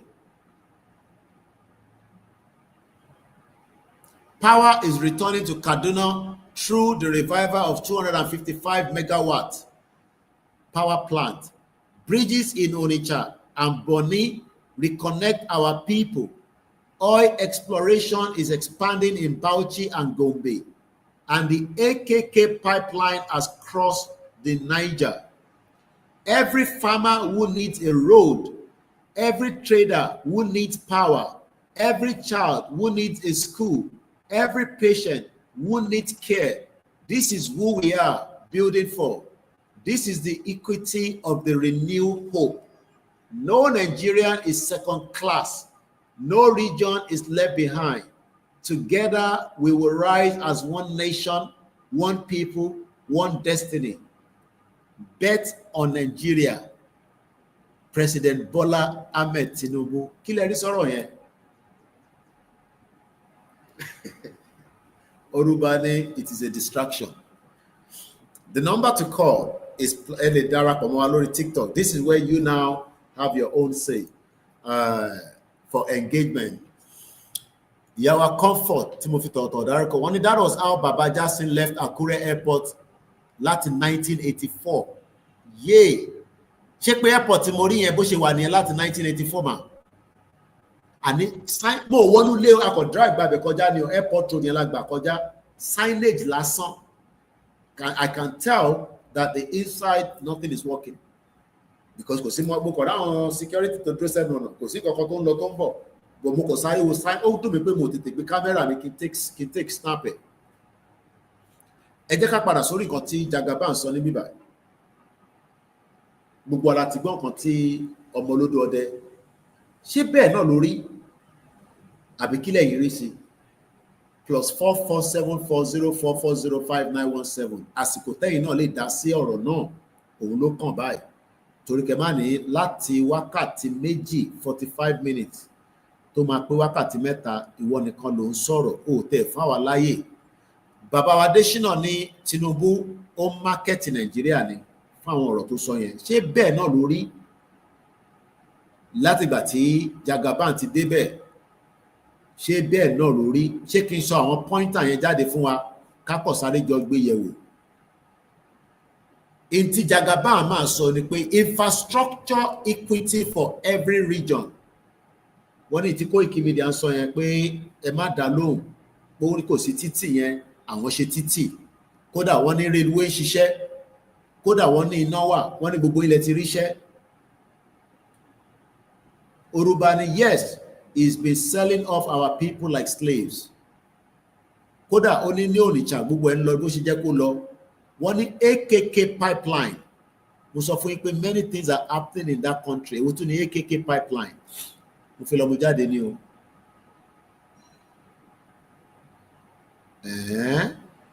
Ajaokuta Kaduna Kano pipeline is a 614-kilometer natural gas pipeline project in Nigeria planned to transport gas from Ajaokuta to Kano by Kaduna to boost industry growth and power generation in the northern Nigeria. Wow. Kile Sosa. Since Tinubu entered seat, which any of Yoruba state he has visited except Lagos? Ṣé pé látàjà òkúta wọ́n fẹ́ gbé gas pipeline lọ sí Kaduna? Ó ga o. As a core component of Nigeria gas master plan, the pipeline is designed to unlock natural gas reserves, foster energy security, and serve as a critical link for the Trans-Nigeria gas pipeline network. The project, which involved extensive infrastructure beyond the pipeline itself, faced technical challenges such as River Niger crossing, but has shown significant progress, with some reports indicating nearly 70 to 83% completion in the mid-2025. To supply gas for power generation and support industry development in northern Nigeria. They are very soon Dangote abẹ̀rẹ̀ sí ṣe àwọn investment níbẹ̀ nígbà tó bá ti gbé gas pipeline lọ síbẹ̀. The pipeline system is capable of transporting 2.2 billion standard cubical feet of gas per day. Ẹ̀yin ò tiẹ̀ tí rí gas fi dáná. Bàbá wa Warisi ní àsìkò táwọn Ṣàgórì máa cash out ní Nàìjíríà lélẹ̀. Ta ló máa tán pè ní Ṣàgórì? Ta ló ti gbórúkọ yẹn rí? The Ṣàgórìs. Àwọn ọ̀rẹ́ tímọ́tímọ́ President Bola Tinubu ni wọ́n. They are very good friend of Jagaban. Àwọn ọ̀rẹ́ tímọ́tímọ́ Jagaban ni àwọn Ṣàgórì. Àwọn olúmọ Ṣàgórì. Ìyàwó Comfort ní brush, there is no one Nigeria, there shall no be one Nigeria. But Tinubu ní we are one Nigeria. Àwọn Lebanese bẹ́ẹ̀ ni, the Ṣàgórìs. Let's go back to what Tinubu is saying in this message tó fi síta. Eléyìí ni ó tẹ̀ wá ń ká mi lára ní gbogbo ẹ̀. Every farmer who needs a road, wọ́n ní ọ̀nà ti wà fún yín o láti gbogbo ibikíbi tó lúkálùkù wá bá wà. Tinubu ní kí n sọ fún gbogbo yín pé there is a good road network for every single one of us. We have about 15 minutes. We will bring the program to an end so that ká tún lọ ní a short break fáwọn tó ń lọ síbi iṣẹ́, àwọn tó ṣì ń sùn. Mo kí Azeez Badeshere, àwọn ti Miami, àwọn America, Canada, mo kí àwọn tó Australia, China. Ààrẹ Allen Condi lẹ́nujọ́ mẹ́ta ìbíà wọ́n ní project lọ́wọ́. Mo kí Safety Domain, mo kí ẹni tí mo sí àǹfààní àti kí, mo kí gbogbo ẹ̀yin èèyàn wa káàkiri. Eléyìí la tún fi bẹ̀rẹ̀ the first day of the month. Mo ní month àwa yìí, ariwo wa ló yẹ kó pọ̀ jù torí oṣù tí wọ́n ń pè ní United Nations General Assembly. Tó bá jẹ́ pé ó ń lọ bó ṣe jẹ́ kó lọ ni àsìkò tí Tinubu máa dọ́bẹ̀ tó yẹ kó lè arrest ẹ̀ mọ́bẹ̀ pé kí ló ń ṣẹlẹ̀ Nàìjíríà àfihàn tó ń ṣẹlẹ̀. But unfortunately, it is still what it is. But that will not stop engagement, diplomacy. Diplomacy is part of the game, but you must also prepare for the other options that can drive our quest to self-determination. As I leave us for the first day of the month, remember not to be deceived. Remember not to be told any lies. Táwọn bá wà okay, millions of our people have not been okay and they can never be okay because of what it is. Mo kí bàbá wa Comfort, mo kí gbogbo ẹ̀yin èèyàn wa káàkiri lẹ́ẹ̀kan sí pé ọba tó ní wá kò ní jẹ́ kí Fúlàní kó defeat wa. They've never defeated us before and they are not likely to defeat us. Mo kí you innovate. Mo kí ṣe Abdul àbí Abib lórí Instagram. Mo kí Gideon, mo kí gbogbo ẹ̀yin èèyàn wa. Mo kí ẹ̀yin tẹ́ ń gbọ́ wa ní ọ̀nà anonymous. Èmi náà máa ń ṣe bẹ́ẹ̀, mo mọ̀ pé wà níbẹ̀. All right. Nígbà tá a bá ti fi gbẹnu pa fi lọ báyìí kọ́ọ̀lù wọlé dé, nígbà tá a ti náà fi gba kọ́ọ̀. Àtẹ̀rẹ̀ tó ń pè lọ́sẹ̀ kò show. Why is it not coming up on my screen? Okay, tó ń pè wá kọ́ fẹ́ kí n gbọ́ voice mail. Tó bá ti pè mí bẹ́ẹ̀ fẹ́ kí n gbọ́ voice mail. The amount of voice message that I receive, kọ́lọ̀ kó ṣàánú wa. Anyway, let's end the broadcast. If we have more time, there will be more of my other staff. Táwọn náà máa tún wá bá yín sọ̀rọ̀. A ṣe Agẹmọdé lánàá. A dúpẹ́ pé gbogbo àwọn ètò báyìí it could be better, but again, when our people have not even have enough, irú àwọn event ẹ̀ káwọn èèyàn máa book holiday wá fún ni, but tá a bá wà ní country tiwa la lè promoted bí a ṣe fẹ́, you know, because our òfin máa wà, constitution máa wà, kò ń ṣe tí governor kan máa sọ pé ojúde ọba nìkan. No, ẹ wo Ajero festival yẹn, èmi ò tẹ́ gbọ́ rí, mo débẹ̀ bá mo ní irú kan báyìí lọ níbí báyìí, you know. These are many events happening in different parts of Southwest tó yẹ kó jẹ́ our own prestigious event táwọn èèyàn máa wá tó máa dé as holiday. Ẹlòmíì lè kọ́ wá ṣe 3-4 days yẹn. Mo wo àwọn tó ń lọ sí Palestinian again nísìn 50 boats ló ń gbé lọ. Mo dẹ̀ mọ̀ pé Israel máa intercept gbogbo wọn. We see how that goes. Ó lọ́mọ kò mo fẹ́ sọ lánàá kí tó máa lọ. Wọ́n pọ̀ ọmọ kan ní Gratel àbí kí lọ́mọ yẹn ẹ̀hẹ́n náà lélẹ̀. Activist ni. Ẹ jẹ́ sáré ṣe ojú ẹ̀ fáwọn tó wà lórí ìgbà ẹ̀. Bí tẹ̀ ṣe mo fẹ́ sọ lánàá but ó tún escape mind mi. Nígbà tó lọ ilé tó lọ yìí, Israel dá padà. But nísìnyí òun nìkan kọ́ ló lọ mọ́ ní báyìí nísìnyí. Bí 50 flotillas, ships kékèké oríṣiríṣi ńlá wọ́n lọ towards Palestinian. Àwọn ready láti kú. Mo like òyìnbó. Because anything orí omi làwọn gbà lọ. Àwọn ò lọ lórí títí o. But àwa ọmọ 22 years old. Mo wá wò mí báyìí, mo jù lọ by 2 times because mo ti kọjá 44. So that means pé ọmọ yìí ti ń ṣe tí ó yẹ káwa ti ṣe lòun náà ṣe. Ìjà tó ń jà nísìnyí, ìjà Palestinian ló jà. Ìjà tèmi ń jà, ìjà ìran tèmi lè ní jà. Ọmọ German ni o, tẹ́ rí. Ẹ rojú ẹ̀ dáadáa, mo bọ́ yàn rojú ẹ̀ tẹ̀wá níbà. Ojú ẹ̀ lélẹ̀, nǹkan fojú ẹ̀ bẹ́ẹ̀ máa mọ ojú ẹ̀, ìjẹ́ pẹ̀lẹ́ mọ́. Ọmọ German ni, kò bẹ̀rù kú bó ṣe wà yẹn. Ẹ jẹ́ show images fún gbogbo ẹ̀ sódà kalẹ̀ rí dáadáa láti bíbá. Òun lẹ́ wò yìí. 22 Gretel Thunberg lórúkọ ẹ̀, ọmọ German ni. Ẹ lè Google ẹ̀. 22 years old. Bó bá kú lé ní wọ́n máa rántí ẹ̀, ambos bọ́ sí ikú kan nípa fún wa. 22 years old. Oh, Sweden ni. Okay, ọmọ Sweden ni. Okay, má bínú. Má rò pé German ni. Why am I always thinking she's German? Mo mọ̀ pé Swedish ni. Ó sọ lórí gan ọmọ yẹn. Mo like energy ọmọ yẹn. Tó bá yẹ pé ro energy yẹn ló wà lára gbogbo wa, tá bẹ̀rù àti gba Yorùbá country yẹn. Eléyìí ò dúró de àgbàlagbà kan. Kàkà bẹ́ẹ̀ àwọn àgbàlagbà ló ń rọ́ tẹ̀lé lẹ́yìn with owó tó dẹ̀ wà lọ́wọ́ ẹ̀ bó ṣe wà yẹn as an activist. Wọ́n jẹ́ kó lákòó owó bó ṣe wà yìí. Ẹ rò pé easy ni kíyàn náà fẹ́ gbé wẹ́ fòtílà àbí ship àbí whatever láti ibì kan máa lọ sí Palestinian. Wọ́n gbọ́dọ̀ ní gbogbo nǹkan. Ordinary táwa bá béèrè. Adábẹ́ àtẹ́ pé akílódé tó ń béèrè. Irú eléyìí wọ̀ fún ìyàwó jẹ́ bó ṣe wà yìí. Ọmọ ìtàn ìwé.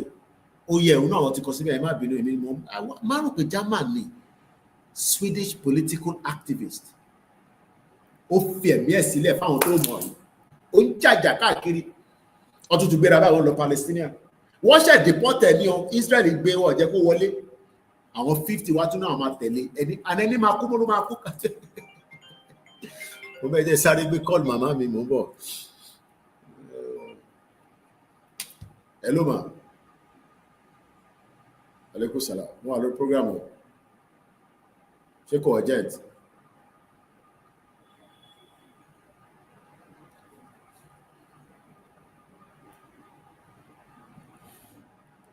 Okay.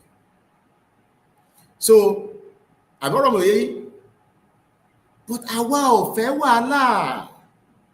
Ìran tí wọ́n like wàhálà. But àwọn kan ń gbé wàhálà, wọ́n ń gbé wá bá wa lójoojúmọ́. Wọ́n ń gbé wàhálà, wọ́n ń gbé wá bá wa ní ojoojúmọ́. Àwa dẹ̀ sọ pé a fẹ́ wàhálà. Ẹ má bínú, màmá tó bí mi ló pè mí. Ìtọ́dẹ̀ pè mí fún yẹn náà wà important, but mo ti yanjú ẹ̀. Almost 22 years old. Ó yẹ kó jẹ́ inspiration fún gbogbo wa. 22 years old, 22, kò tí ì bímọ, kò tí ì marry, bí ó ní girlfriend ní, bí ó ní boyfriend ní, I don't know. Ẹ jẹ́ àgbọ̀n kan tí Sky News sọ nípa ẹ̀. Great Thunberg set sail for Gaza on a second aid flotilla alongside hundreds of activists. They are ready to die because àwọn tó bá ń gbèrú gbèsè tá à ń gbé ọ̀nà méjì ni whatever tó bá máa jáde níbẹ̀ ló máa jáde. The 22 years old and other activists were cheered on by thousands of supporters waving Palestinian flag. Ẹlòmíì ẹ̀rù ń bà á láti lè mú flag kan dání. Tàbá ní kó mú flag dání nísìnyí á ní ọlọ́mọ yẹ kí a rí mú flag kí wọ́n má bàa pa wá kí wọ́n má bàa jẹ́. Wọ́n set off from Barcelona. Ìyẹn lánàá ni wọ́n gbéra láàárọ̀ àná. Mo fi summer program tí mo ṣe lánàá but ẹ̀mọ̀ tá a bá ń sọ̀rọ̀ sometimes òun lẹ̀ ń wò yìí. Mo fi play video. This is a mission. Ẹ farabalẹ̀ kẹ́gbọ́n tọkọ o. This is a mission to challenge the extremely violent business as usual international system that is failing to uphold international law. Èèyàn máa disrupt gbogbo nǹkan ní láti lè jẹ́ kí nǹkan bọ́ sí. But bí ṣe sọ, torí kó bá dàbí pé Koiki tí ẹnìkan ló ṣe wá dàbí kó yàtọ̀ láàrin gbogbo wọn. You have to disrupt. Ẹ ṣe gbé ẹni mo ti rí pé Swedish ni. I always thought she's German.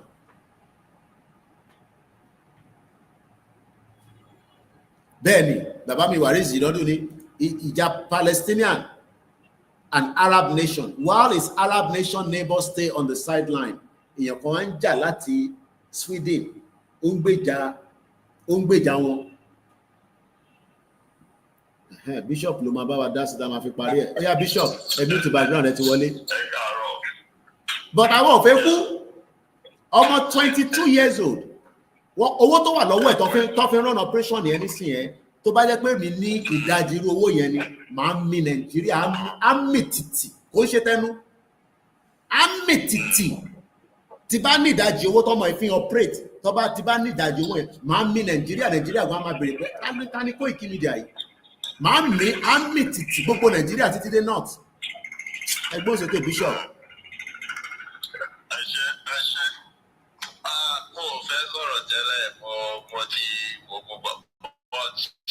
Nígbà tí ọmọ ẹ wá sọ̀rọ̀ lórí ọmọ Sweden yẹn ó wá jẹjẹ mo wá nígbà pé ok máa ṣàlàyé rí ohun tí gbogbo àwọn àdúrà ètò àǹkó ní wọ́n ti ṣe lórí ìjàgbara yìí ohun tó ṣẹlẹ̀ recently. Ó jẹ́ kí a mọ̀ pé àwọn àdúrà àtàwọn ètùtù wọ̀nyí ó gbà. Àwọn àṣírí ńláńlá ni ó hàn. Ẹ̀yà wa ní little fundamental problem. Let me not use the word problem. Issue. And we should not jettison it. That's by the way. Knowing that we will be able to carry ourselves and be focused on which direction we are going. Now, can you be irú ẹ̀yin sìn? Can you irú program tẹ́ ṣe yìí? Ẹ ò fi anything Yorùbá nation àbí orúkọ Yorùbá sí. You are just doing your Koikimedia. And you are fighting for the right like a black man. Do you know you will not have any problem? I'm telling you. Nobody will attack you. Nobody will criticize what you are saying or what you are doing. I'm telling you the truth. Shedili black man, and what is his name? Very dark man. Doing the same thing. Very dark man. Going up and down tó ń gbà ẹmọ support tó wà lọ́wọ́ ẹ̀.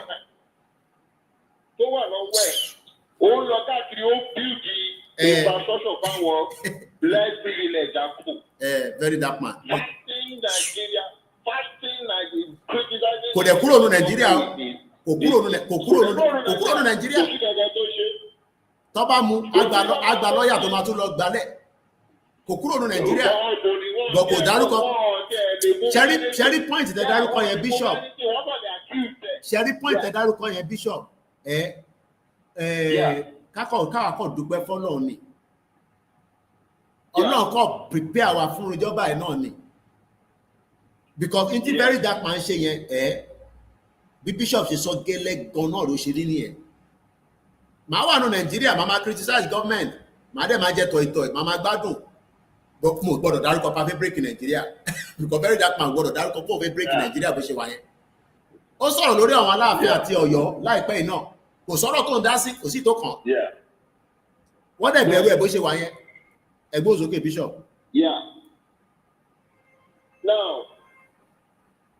you use your platform to ask for walkie-talkie, to ask for drone and gadgets that we will be using to move this crusade. Àwọn tí ò dákọ́ bọ̀ on your platform wọ́n pariwo pé kò jíjẹ ó ti kówó jẹ people that doesn't know about what you are doing.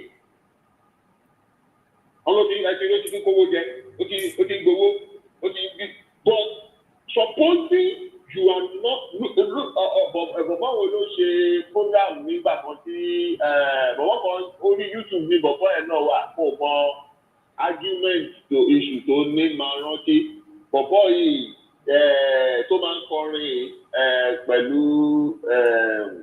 tó máa ń kọrin tó máa ń àti ọmọ Igbo báyìí he sent him money ó ní kó fi reduce big money to his account ó ní kó wò tí ẹ̀ mọ ẹni tó sẹ́ni owó yẹn ó kọ̀ owó mọ́ pé ìmọ̀ àkáǹtì ó kọ̀ owó mẹ́rin nígbà tó máa jẹ́ tó ń jẹ́ orúkọ lòún béèrè pé wú ìgbé tó ní ọ̀sẹ̀ wá pé òun ni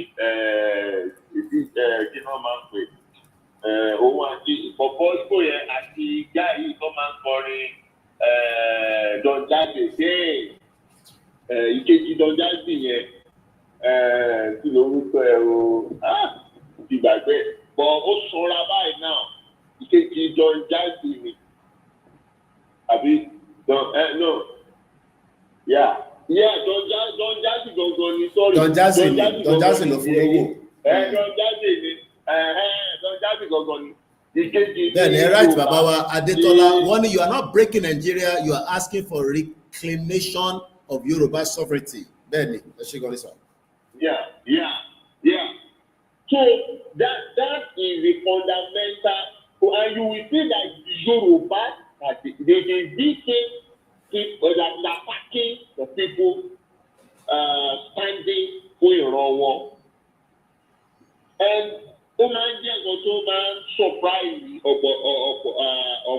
ọ̀pọ̀lọpọ̀ and some okay for example now this guy now that rise from Sweden he is not standing for Sweden he is standing for Palestinians. A lot of people that are not Palestinians, that are not Sweden, that are all around the world rise up in trouble. They don't, and nobody from Sweden say that,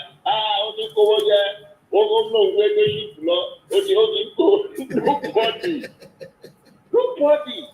Every backing, every legal backing, everything stand up behind it. Satellite gbogbo ẹ̀ lọ fi ń tẹ̀lé sọ ma fún ní satellite ọ̀fẹ́ tó máa lò lọ títí tó máa fi débi tó ń lọ nǹkan kan dẹ̀ gbọ́dọ̀ tún ṣe tó bá dọ̀hùn. Israel ò gbọ́dọ̀ fọwọ́ kàn ọ́ gbọ́dọ̀ yìnbọn fún ọ gbọ́dọ̀ pa ọ gbọ́dọ̀ fọwọ́ kàn. ní láàárín àwa ìran kóòtù òjìrì àwa gbogbo wa yìí bó ṣe wà títí tó tù nìyẹn. Tí nǹkan ènìyàn bá dìde bẹ́ẹ̀ àwọn nǹkan máa dìde to protect and give support and say we are behind but you will see some that will not rise to sabotage That thing always gives people's concern. You know, Shelley. But actually, too, just recently.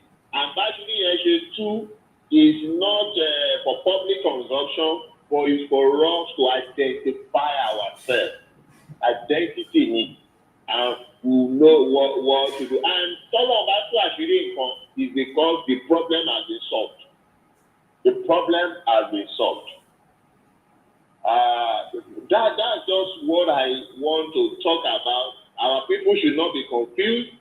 You should not be dissuaded. Wherever you stand there.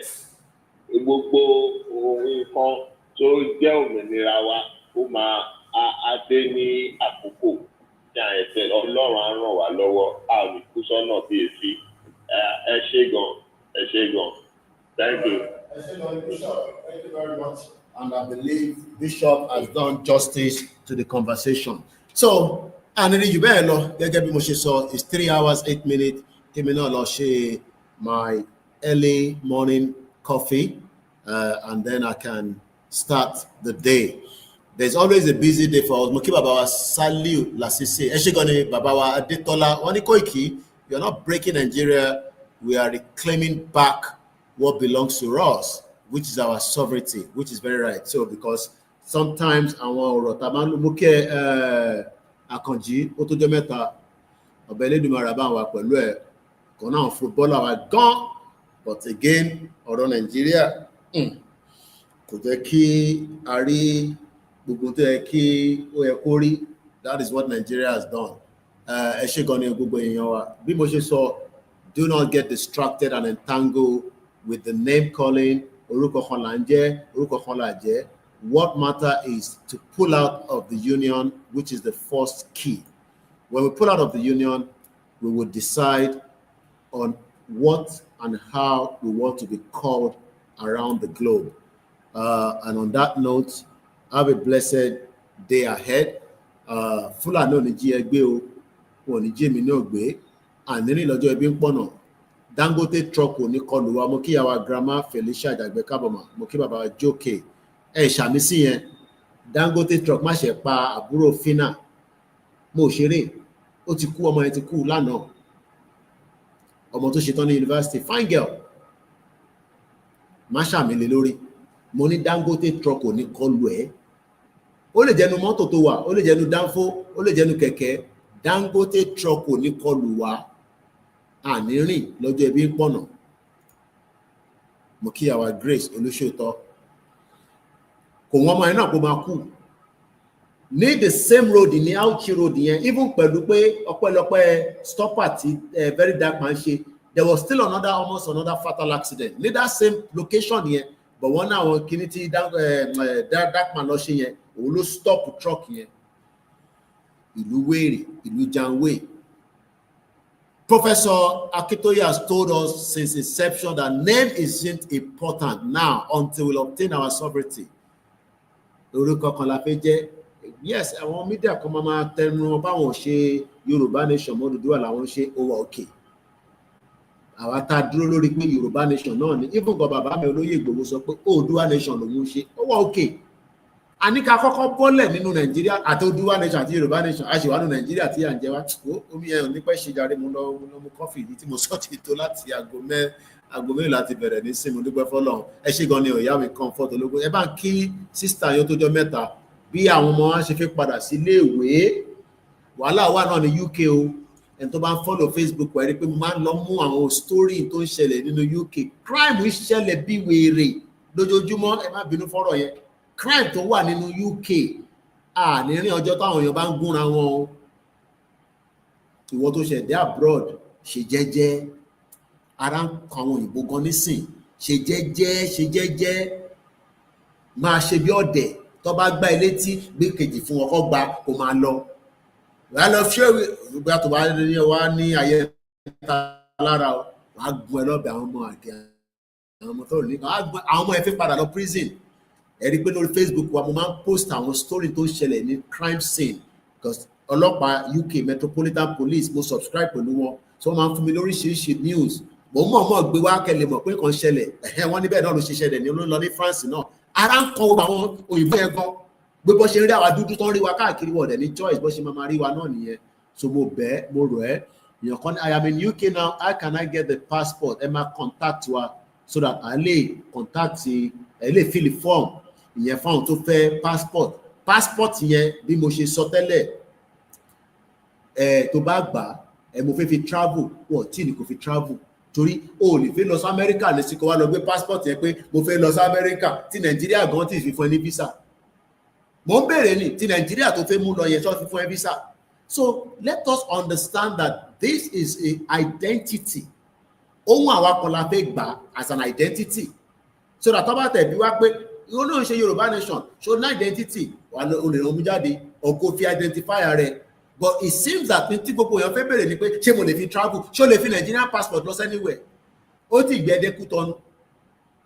So fáwọn tó fẹ́ gbà kò dẹ́ ṣe ibi Nigerian passport gan náà lọ ti gbé owó sókè nísìnyí wọ́n ti pè ní 100,000 naira ṣe tó fẹ́ gbà 6 ruba ni nínú ẹ̀ lọ́ máa fi post fún ẹ and 5 ruba wọ́n ní 115,000 so mọ̀mọ́ ẹ̀ ló ní 6 ruba ẹ̀ máa wá jẹ́ ẹ̀tẹ́ bá wà interested ẹ̀ reach out sí wa à á fún ẹ ní form ẹ̀ ní ruba account ibẹ̀ ló máa gbà sanwó wàá sanwó through ruba account wàá wá fill the form wàá ṣe affidavit pé ọmọ Yorùbá nìyẹn kò bá passport tó ní dání jẹ́ ẹni tó ní British passport àwa kan sí ní Nigerian passport I still have a Nigerian passport kò bá ṣẹ́ jẹ́ àwọn kan ní British passport ìyẹn kan tẹ̀ bèrè pé ṣé o lè lọ Nàìjíríà láti Amẹ́ríkà mo ní òun lè fẹ́ lọ sí ewu lè fẹ́ fi lọ Nàìjíríà tẹ́lẹ̀ mo ní passport wo lè fẹ́ fi lọ sí Nàìjíríà tẹ́lẹ̀. But you know, people ask different questions. But the most important part of that passport is, what is the number to call? +4475, Shenkole, +4475 940500979. Number mi wà lórí website mi, koikimedia.com. Lọ sórí website wa, website méjìlá ní. Ìkan international news ni, dẹ̀ ṣe advert sórí ẹ̀, so that ẹ lè gbádùn ẹ̀. A lè gbé advert síbi Sahara bíi Punch tẹ́ pé tẹ́ bá ti lọ síbẹ̀ báyìí oríṣiríṣi pop up àwa náà need the world but we are praying and hoping that more people will support us so that a lè jẹ́ kí nǹkan kó easy fẹ́yìn +4475 940500979 mo wà láfíríkà ẹ má pè mí dára ẹ pè mí lórí WhatsApp àfún yín ní form ẹ fill form yẹn ẹ fill affidavit ẹ lọ ṣe affidavit a máa fún yín ní template ẹ lọ sọ́dọ̀ lawyer wá bá yín ṣe affidavit ẹ sign ẹ kò affect the passport tó gbé dání tó jẹ́ British America Canada then fáwọn tó ń béèrè pé ṣé mo lè fi travel tó bá fi lè travel tó bá gbà mọ́ ẹ lọ́wọ́ fine torí pé àìtí di country ṣá ní right láti gba passport mo ń béèrè pé ṣé right ti British fi fún wa ní Nàìjíríà ṣáwà sọ fún wa pé a fẹ́ Nàìjíríà but many people will argue stupidly ìyẹn mo ṣe máa ń sọ pé irú àwọn activist báyìí nísìn àwọn ọ̀dà yín lóhùn wọ́n ní kò gbọ́dọ̀ wá sí Palestine mọ́ ó tútù gbéra ó lọ báyìí nísìn. Let us work to the push month tá wà ló ń pè ní United Nations General Assembly ó yẹ kí ilé wa máa ṣe kò ní gbóná mọ́ àwọn bóyá káriwo máa lọ gbà kọ́ máa bẹ̀rẹ̀ pé kí ló ń ṣẹlẹ̀ ẹ̀bẹ̀ yẹn 100 and káàtẹ́ sọ pé 150 countries ló máa represent gbogbo president àti America fẹ́ àti tó fẹ́ ló máa land síbẹ̀ UN building ni wọ́n lè máa jẹ́ kọ́ wọ America níjọ́ mi ò bọ̀ ní ìtàn lọ yìí Tinubu náà máa wà níbẹ̀ so on that note that is how far I'm going to leave it. Ẹ ṣé gan ni o ìyàwó kan fún ọ ní Dangote trailer has killed many people in Nigeria, may God protect us. Why is Dangote using our people for sacrifice?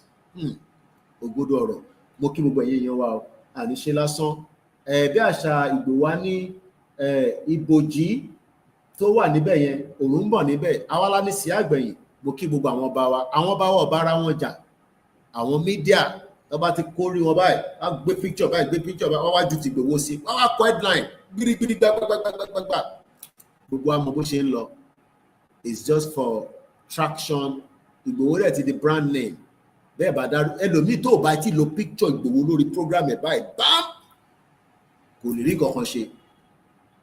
Thank you so much and God bless us. Koikimedia bringing the work closer to your doorstep. And ìrìnjì báyìí lọ lẹ́yìn àárọ̀ yìí.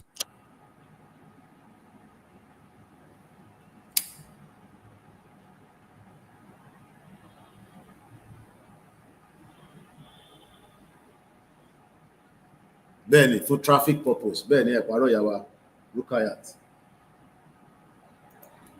ẹ ṣé gan ni o grandma Bye for now. Araje jẹun lé ní ọjọ́ ajé.